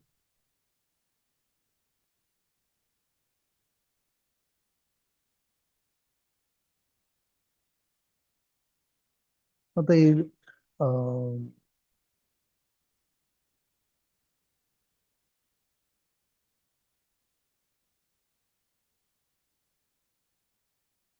ವಿವೇಕಾನಂದರದು, ರಾಮಕೃಷ್ಣರದು, ವಿವೇಕಾನಂದರಿಗೆ ಅನೇಕ ವೇಳೆ ಇವರು ಆ ದೈವ ದರ್ಶನವನ್ನು ಮಾಡಿಸಿದ್ರು. ಅನೇಕ ಘಟನೆಗಳನ್ನ ನಾವು ನೋಡ್ತೀವಿ. ಆರಂಭದಲ್ಲೇ ಎರಡನೇ ಭೇಟಿಯಲ್ಲೇ ಅವ್ರಿಗೆ ಕೇವಲ ಸ್ಪರ್ಶ ಮಾತ್ರದಿಂದ ಅವ್ರಿಗೆ ಈ ಒಂದು ದೈವತ್ವದ ದರ್ಶನ ಆಗಿತ್ತು. ಅವ್ರಿಗೆ ತಡ್ಕೊಳಕ್ ಆಗ್ಲಿಲ್ಲ. ಅವ್ರ ಎರಡನೇ ಭೇಟಿಯಲ್ಲಿ ಭಕ್ತರು ಸುಮ್ಮನೆ ಈ ಏನೋ ಹೇಳ್ಕೊತಾ ಬಂದು ಸುಮ್ಮನೆ ಮುಟ್ತಾರೆ ಅಷ್ಟೇ. ಮುಟ್ಟಿದ ತಕ್ಷಣ ಇವ್ರಿಗೆ ಎಲ್ಲ ಅಲ್ಲಿದ್ದಂತ ಗೋಡೆ ಅದು ಇದು ಎಲ್ಲ ಆಗ್ಬಿಟ್ಟು ಜಸ್ಟ್ ಒಂದು ಹ್ಯೂಜ್ ಲೂಮಿನಸ್ ಲೈಟ್, ಕೇವಲ ಬೆಳಕು, ಇದೆಲ್ಲ ಕಾಣದೆ ಹೋಗ್ಬಿಡುತ್ತೆ. ಆಗಿನ್ನ ಇವ್ರಿಗೆ ಅಷ್ಟು ವಿಶ್ವಾಸ ಇರಲ್ಲ. ನರೇಂದ್ರನಾಥ್ ಕೂಗ್ಕೊಂಡ್ರಂತೆ, ಅಯ್ಯೋ ನನಗೆ ಅಪ್ಪ ಇದ್ದಾರೆ ಅಮ್ಮ ಇದ್ದಾರೆ, ಏನ್ ಮಾಡ್ಬಿಡ್ತಾ ಇದ್ದೀರಾ.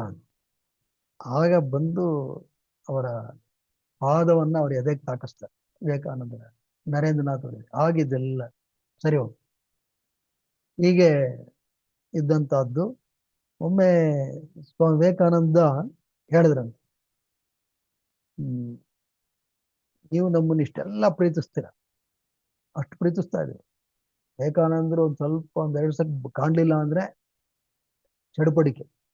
ಈ ವಿವೇಕಾನಂದ ಒಬ್ಬದಲ್ಲಿ ಇನ್ನೂ ಅನೇಕ ಶಿಷ್ಯರಿದೆ. ಒಬ್ಬ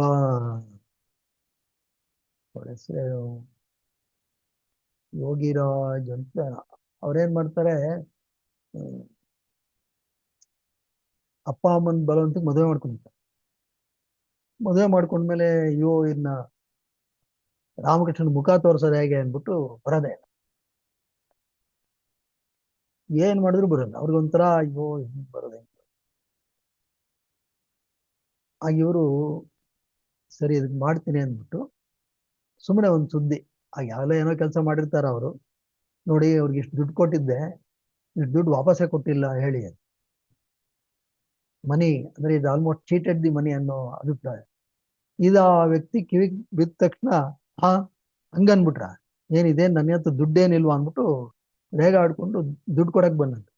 ಆ ಬಂದ ತಕ್ಷಣ ಅಲ್ಲೇ ಇದ್ರಂತೆ ನಮ್ಮ ಕಡೆ ಅವನು ಹೆಗಲ್ ಮೇಲೆ ಕೈ ಹಾಕೊಂಡು, ಬಂದೇನಪ್ಪ 8 ದಿವಸ ಕಾಯ್ತಾ ಇದ್ದೆ, ಏನ್ ತೊಂದರೆ ಇಲ್ಲ, ಮದುವೆ ಆದ್ರೆ ಏನಂತೆ, ಸಾಧನೆಗೆ ಅದೇನ್ ಅಡ್ಡಿ ಅಲ್ಲ, ಬಾ ಅಂತೇಳಿ ಅವ್ನು ಮತ್ತೆ ಈ ಹಾದಿಗೆ ಬರ್ಮಾಡ್ಕೊತ. ಅವ್ನು ದುಡ್ಡು ಅದೆಲ್ಲ ಸುಮ್ಮನೆ. ಅಂದ್ರೆ ಅವರು ಹಾಗೆ ಎಲ್ಲ ಶಿಷ್ಯರನ್ನ ಹಾಗೆ ಪ್ರೀತಿಸ್ತಾರೆ. ವಿವೇಕಾನಂದರ ಬಗ್ಗೆ ಅಂತೂ ಅಪ್ರತಿಮವಾದಂತ ಪ್ರೇಮ. ಅವ್ರು ಮೊದ್ಲೇ ಗುರ್ತಾಕೊಂಡ್ಬಿಟ್ಟಿದ್ರು, ಇದೇ ವ್ಯಕ್ತಿ. ಮೊದಲನೇ ಭೇಟಿಲೇ ಹೇಳ್ಬಿಡ್ತಾರೆ ಅವ್ರಿಗೆ. ಇವ್ರಿಗೆ ಇನ್ನ ಸುಮ್ಮನೆ ಹೋಗಿರ್ತಾರೆ, ಏನೋ ನೋಡಿದ್ರೆ ಎಲ್ರನ್ನೂ ಬಿಟ್ಟು ಇವ್ರೊಬ್ಬನ ನಿಬ್ಬಾ ಅಂತ ರೂಮ್ ಒಳಗಡೆ ಕರ್ಕೊಂಡು ಹೋಗ್ಬಿಡ್ತಾರೆ. ಮೊದಲನೇ ಭೇಟಿ ಇವ್ರು ಒಂದು ಹಾಡು ಹೇಳಿರ್ತಾರೆ ಅಷ್ಟೇ, ಮೊದಲನೇ ಭೇಟಿ ಕರ್ಕೊಂಡು ಹೋಗ್ಬಿಟ್ಟು ಎಲ್ಲ ಸಿಹಿ ಎಲ್ಲ ತಂದು ಇವರೇ ಬಾಯಿಗಿಡ್ತಾರೆ. ಇವರು ಕೈಗೆ ಇಸ್ಕೊತಾ ಇದ್ರೆ ಅವ್ರು ಇಲ್ಲ ನಾನೇ ತಿನ್ನಿಸ್ತೇನೆ, ಇಲ್ಲ ಹೊರಗಡೆ ನನ್ನ ಸ್ನೇಹಿತರು ಎಲ್ಲ ಇದ್ದಾರೆ ಅಂದ್ರೆ ಅವ್ರಿಗೆ ಆಮೇಲೆ ಸಿಗುತ್ತೆ ಬಿಟ್ಟು ನಿಂತವ ತಿನ್ನಿಸ್ತಾರೆ. ತಿಂತ್ಬಿಟ್ಟು ಇಷ್ಟು ದಿವಸ ಎಲ್ಲ ಹೋಗ್ಬಿಟ್ಟಿದ್ದೆ, ನೀನ್ ಯಾರು ಗೊತ್ತಾ ನೀನು, ನೀನು ನಾರಾಯಣ, ಅವನ ಅವತಾರ ನೀನು. ಇವರು ಏನು ಚುಚ್ಚ ಮಾತಾಡ್ತೀಯಲ್ಲ ಅಂತ. ಅದು ಯಾಕೆಂದ್ರೆ ಅವ್ರಿಗೆ ಒಂದ್ ಸ್ವಲ್ಪ ವ್ಯಕ್ತಿತ್ವ, ವಿವೇಕಾನಂದ ಬಹಳ ಬುದ್ಧಿವಂತರು, very intellectual, very powerful Narendranath. ಅವ್ರಿಗೆ ವಿದೇಶದ ಕೆಲವು ಗ್ರಂಥಗಳ ಪರಿಚಯ ಇತ್ತು ಹಾಗೆ. ಆದ್ರೆ ಅವ್ರು ವಿವೇಕಾನಂದರು ಒಂದ್ ಹೇಳ್ತಾರೆ ನರೇಂದ್ರನಾಥ್, ಎಷ್ಟೇ ಒಂಥರ ಉಚಿತನ ಇದ್ರು ಸರಳತೆ ಇದೆಯಲ್ಲ, ಅದು ನಮ್ಮನ್ನ ಒಂಥರ ಮತ್ತೆ ಮತ್ತೆ ಎಳಿತಾ ಇತ್ತು. ಆಮೇಲೆ ಬರ್ತಾರೆ, ಎಲ್ಲ ಆಯ್ತು. ಹೀಗಿರುವಾಗ ವಿವೇಕಾನಂದರು ಒಂದ್ಸತಿ ಕೇಳ್ತಾರೆ, ನೀವು ನಮ್ಮನ್ನೆಲ್ಲ ಇಷ್ಟೆಲ್ಲ ಪ್ರೀತಿ ಮಾಡ್ತೀರಾ ಮಾಸ್ಟರ್, ನೀವು ಜಡ ಭರತನ್ ಕೇಳಿದ್ದೀರಾ? ಜಡ ಭರತ ಯಾರು ಗೊತ್ತಲ್ಲ, ಭಾಗವತದಲ್ಲಿ ಬರುತ್ತೆ. ಭರತ ಅವನು ಒಂದು ಒಳ್ಳೆ ಮಹಾ ಸಾಧಕ. ಯಾವ್ದೋ ಒಂದು ಜಿಂಕೆ ಮೇಲೆ ವ್ಯಾಮೋಹ ಸಿಗಾಕೊಂಡ್ಬಿಟ್ಟು ಮುಂದೆ ಜಿಂಕೆ ಜನ್ಮ ಬರುತ್ತೆ. ಇವ್ರಿಗೆ ಹೇಳ್ತಾರೆ ನೋಡಿ, ವಿವೇಕಾನಂದ ಪ್ರಶ್ನೆ, ನೀವು ಜಡ ಭರತ ತರ ಆಗ್ಬಿಡಲ್ವಾ? ಅಂದ್ರೆ ನಿಮ್ಗೂ ಪುನರ್ಜನ್ಮ ಬಂದ್ಬಿಡುತ್ತೆ, ಹುಷಾರಾಗಿರಿ ಅನ್ನೋ ತರ.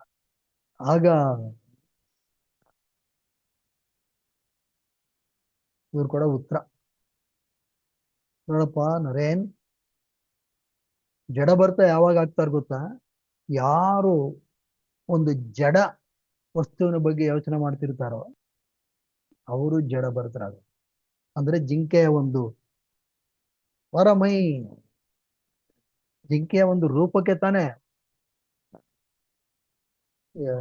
ಒಳಗಾಗಿದ್ದು ಆಗಪ್ಪ. ಆದ್ರೆ ನಾನು ನಿಮ್ಮೆಲ್ಲಲ್ಲಿ ಇರತಕ್ಕಂತಹ ಚೈತನ್ಯದ ಬಗ್ಗೆನೇ ಯೋಚನೆ ಮಾಡ್ತಿರ್ತೀನಿ. ಹಾಗಾಗಿ ನನಗೆ ಆ ಥರ ಏನಿಲ್ಲ. ನನಗೆ ಯಾರ ಬಗ್ಗೆನೂ ಆ ಮಟ್ಟದ ರಾಗ, ಅಟ್ಯಾಚ್ಮೆಂಟ್ ಇಲ್ಲ. ಆ ಥರದಿದ್ರೆ ನಾನು ಮೊದಲನೇದಾಗಿ ನಿಮ್ಮೆಲ್ಲರನ್ನು ಓಡಿಸ್ಬಿಡ್ತೀನಿ. ಈ ಮಾತನ್ನು ಅಂದ್ರೆ ಅವರು ಪ್ರತಿಯೊಬ್ಬರಲ್ಲಿ ಇದ್ದಂತ ಬ್ರಹ್ಮವನ್ನ ನೋಡ್ತಾ ಇದ್ರು ನೋಡಿ. ಅದರಿಂದಾನೇ ಆ ಒಂದು ಕಲ್ಪತರು ದಿನದ ದಿವಸ ಅವರೆಲ್ರಿಗೂ ಹಾಗೆ ಒಮ್ಮೆಲೆ ಆ ಒಂದು ದಿವ್ಯ ದರ್ಶನವನ್ನ ಕೊಡ್ಲಿಕ್ಕೆ ಸಾಧ್ಯವಾಯ್ತು ಅಂತ ಹೇಳಿದ್ರೆ, ಅವರು ಒಂದು ಸುಮ್ಮನೆ ಬಾಯಿ ಮಾತಲ್ಲಿ ನೀನು ಬ್ರಹ್ಮ ನಾನು ಬ್ರಹ್ಮ ಅಂತ ಹೇಳೋದಲ್ಲ, ಅದು ಅವರಲ್ಲಿ ಅನುಭವ ವೇದ್ಯವಾಗಿತ್ತು. ಅದನ್ನು ನಾವು ಗಮನಿಸ್ಬೇಕು. ಮತ್ತೆ ಇವರು ಹೆಚ್ಚಿಗೆ ನಿದ್ದೆ ಮಾಡ್ತಿರಲಿಲ್ಲ. ಯಾವಾಗಲೂ ಧ್ಯಾನ, ಮೆಡಿಟೇಷನ್, ಧ್ಯಾನ, ಹೆಚ್ಚಿಗೆ ನಿದ್ದೆ ಇಲ್ಲ. ಸುಮಾರು 1-2 ತಾಸು ದಿನದಲ್ಲಿ ನಿದ್ದೆ ಮಾಡಿದ್ರೆ ಹೆಚ್ಚು, ಅಷ್ಟೇ ಅಷ್ಟೇ ಅವ್ರ ನಿದ್ರೆ.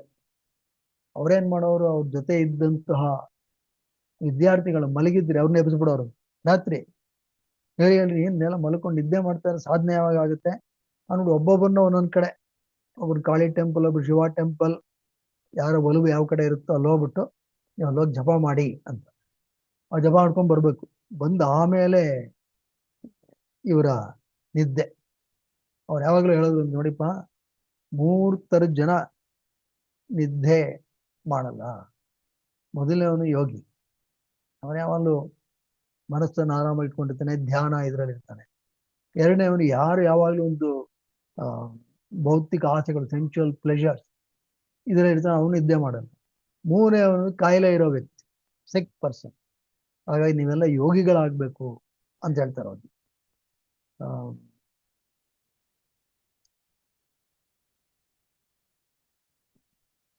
ಇದು ಬ್ರಹ್ಮಾನಂದರು ಅವರ ಇನ್ನೊಬ್ಬರ, ಅವರು first president of the Ramakrishna Mission. ಅವರು ಒಂದು ಘಟನೆ ಹೇಳ್ತಾರೆ.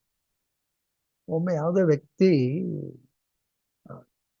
ವರ್ತನೆ ಸರಿ ಇರಲಿಲ್ಲ, ಏನೋ ಒಂಥರ ವರ್ತಿಸ್ತಾ ಇದ್ದ, ಒಂದು ಮಠದಲ್ಲಿ ಹೆಂಗಿರ್ಬೇಕೋ ಆ ಥರ ಇರ್ತಾ ಇಲ್ಲ. Somebody had come.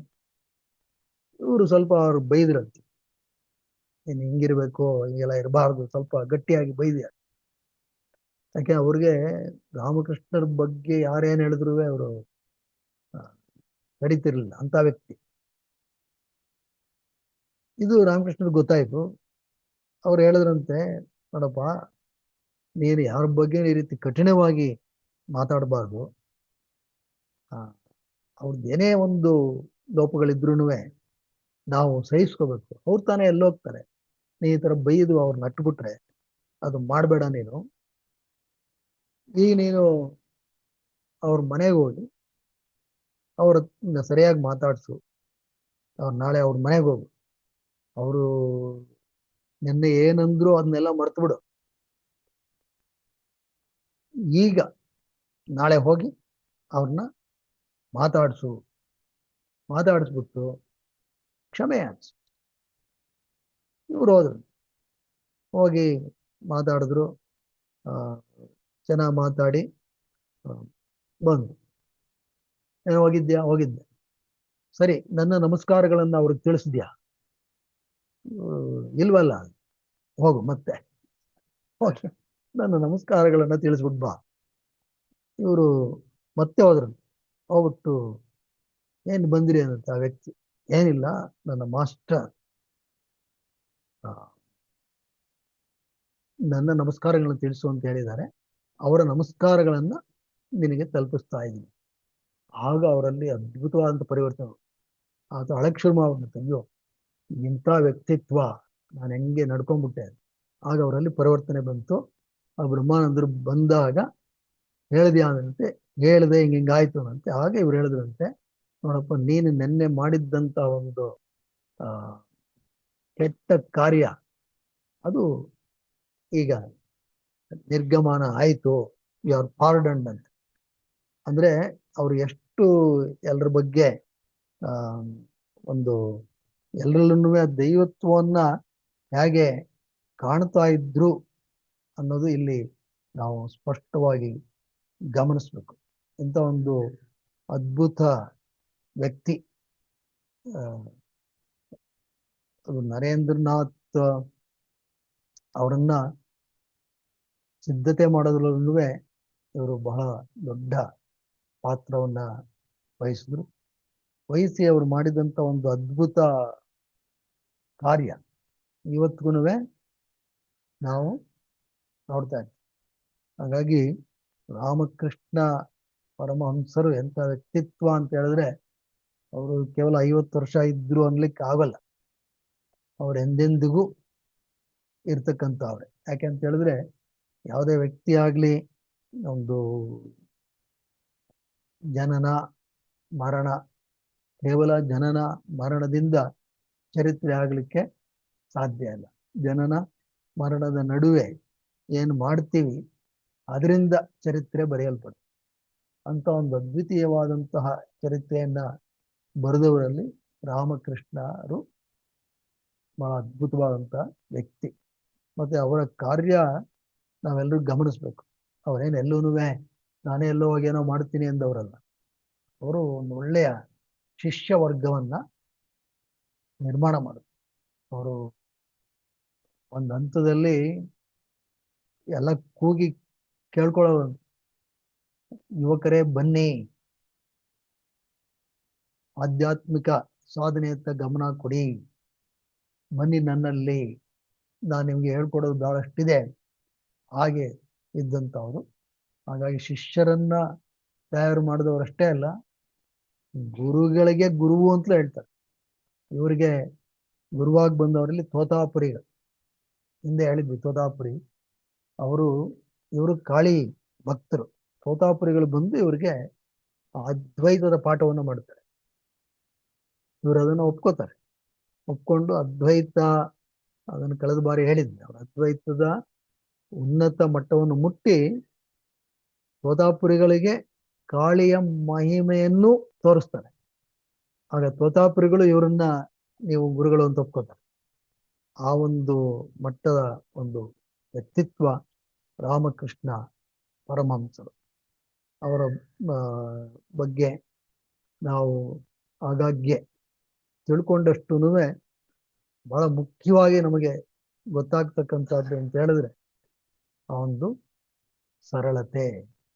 ಅವರು ತಮ್ಮ ಸಂಬಂಧಿ ಹೃದಯ್, ಅವ್ರನ್ನ ಸಾಕಷ್ಟು ಅವರ ಆಪ್ತ ವಲಯದಲ್ಲಿ ಇದ್ದವನು ಹೃದಯ್. ಅವರು ಯಾವ ಮಟ್ಟಕ್ಕೆ ಬರ್ತಾರೆ ಅಂತ ಹೇಳಿದ್ರೆ, ಇವ್ರ ಜೊತೆ ಇದ್ದು ಇದ್ದು ಇದ್ದು ಆತ ತಾನೇ ಒಂದು ಆ, ನಾನೇ ಇವ್ರು ನೋಡ್ಕೋತಾ ಇರೋದು, ನನ್ನ ಒಂದು ಪರ್ಮಿಷನ್ ಇಲ್ಲದೆ ಯಾರು ಇವ್ರು ನೋಡಬಾರ್ದು ಆ ಮಟ್ಟ ಕೊಟ್ಬಿಡ್ತಾರೆ. ಆದ್ರೂ ಅವ್ರನ್ನ ಕ್ಷಮಿಸಿ ನೋಡ್ಕೋತಾರೆ ಇವರು. ಅದು ಇವರ ವ್ಯಕ್ತಿತ್ವ. ಅವ್ರಿಗೊಮ್ಮೆ ಹೇಳ್ತಾರೆ ಇವರು, ನೋಡಪ್ಪ, ನನ್ನ ಹಳ್ಳಿ ಕಾಮಾತ್ ಪುರ್ಕರ್, ಅದನ್ನ ನೋಡು, ಬೇಕು ಅಂದಿದ್ರೆ ಚಿನ್ನದ ಎಲೆಗಳಿಂದ ಪೂರ್ತಿ ಒದಿಸ್ಬಿಡ್ತಾ ಇದ್ದೆ. ಆದರೆ ವಿಷಯ ಏನ್ ಗೊತ್ತೇನು, ಎಲ್ಲ ಇಂಪರ್ಮನೆಂಟ್, ಅಶಾಶ್ವತ, ಅದರಿಂದ ಏನು ಪ್ರಯೋಜನ ಇಲ್ಲ. ಅದಕ್ಕೋಸ್ಕರನೇ ನಾವು ನಮ್ಮನ್ನು ನಾವು ತಿಳ್ಕೋಬೇಕು. ಅದೇ ಶಾಶ್ವತ ಜೀವನದ ಪರಮ ಉದ್ದೇಶ. ರಾಮಕೃಷ್ಣ ಪರಮಹಂಸರು ಹೇಳಿದ್ದು ಗಾಡ್ ರಿಯಲೈಸೇಷನ್, ದೈವ ಸಾಕ್ಷಾತ್ಕಾರವೇ ಮನುಷ್ಯ ಜನ್ಮದ ಉದ್ದೇಶ ಅಂತ ಹೇಳಿ ಅವರ ಜೀವನವನ್ನೆಲ್ಲ ಹಾಗೇ ನಡೆಸಿದ್ರು. ಜನವರಿ 1, 1986 ಅದನ್ನು ಅನೇಕರಿಗೆ ಒಂದು ಪ್ರತ್ಯಕ್ಷವಾಗಿ ತೋರಿಸ್ಕೊಟ್ರು. ರಾಮ ಕೃಷ್ಣ ಇದು ಒಬ್ಬ ಅವತಾರಿ, ಈಸ್ ಅನ್ ಇನ್ಕಾರ್ನೇಷನ್ ಅನ್ನೋದನ್ನ ಸ್ಪಷ್ಟವಾಗಿ ತೋರಿಸು. ಅದನ್ನು ನಾವು ಗುರುತಿಸ್ಬೇಕು. ಅಷ್ಟೇ ಅಲ್ಲ, ಅದಾದ ಕೆಲವೇ ತಿಂಗಳಲ್ಲಿ ಆಗಸ್ಟ್ 16 ಅವರು ಮಹಾಸಮಾಧಿಯನ್ನ ಹೊಂದಿದ್ರು. ಅಂತ ಒಬ್ಬ ಶ್ರೇಷ್ಠ ವ್ಯಕ್ತಿಯನ್ನ ಇವತ್ತು ನೆನಪು ಮಾಡ್ಕೊಂಡಿದ್ದೀವಿ. ಈ ಒಂದು ಸಂದರ್ಭದಲ್ಲಿ ಅವರ ಅಭಯ ಪ್ರದಾನ ನಮ್ಮನ್ನೆಲ್ಲ ಕಾಪಾಡಲಿ ಅಂತ ಹೇಳಿ ರಾಮಕೃಷ್ಣ ಪರಮಹಂಸರಲ್ಲಿ ನಾವೆಲ್ಲರೂ ಪ್ರಾರ್ಥನೆ ಮಾಡಿಕೊಳ್ಳೋಣ.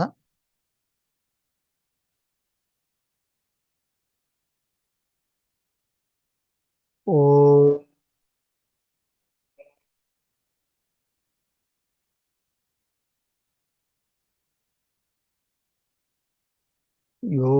ಯೋಗೇನ ಚಿತ್ತಸ್ಯ ಪದೇನ ವಾಚಾ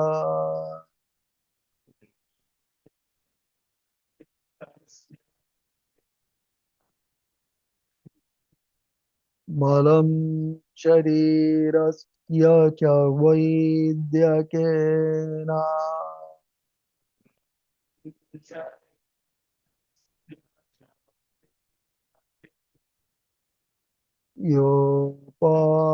ಯೋಪಾಕರೋತ್ತಂ ಪ್ರಭರಂ ಮುನೀನಾ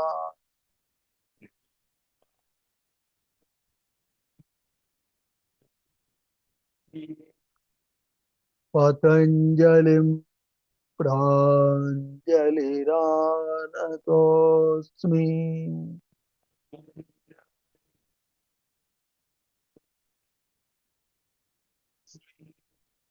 ಹರಿ ಓಂ.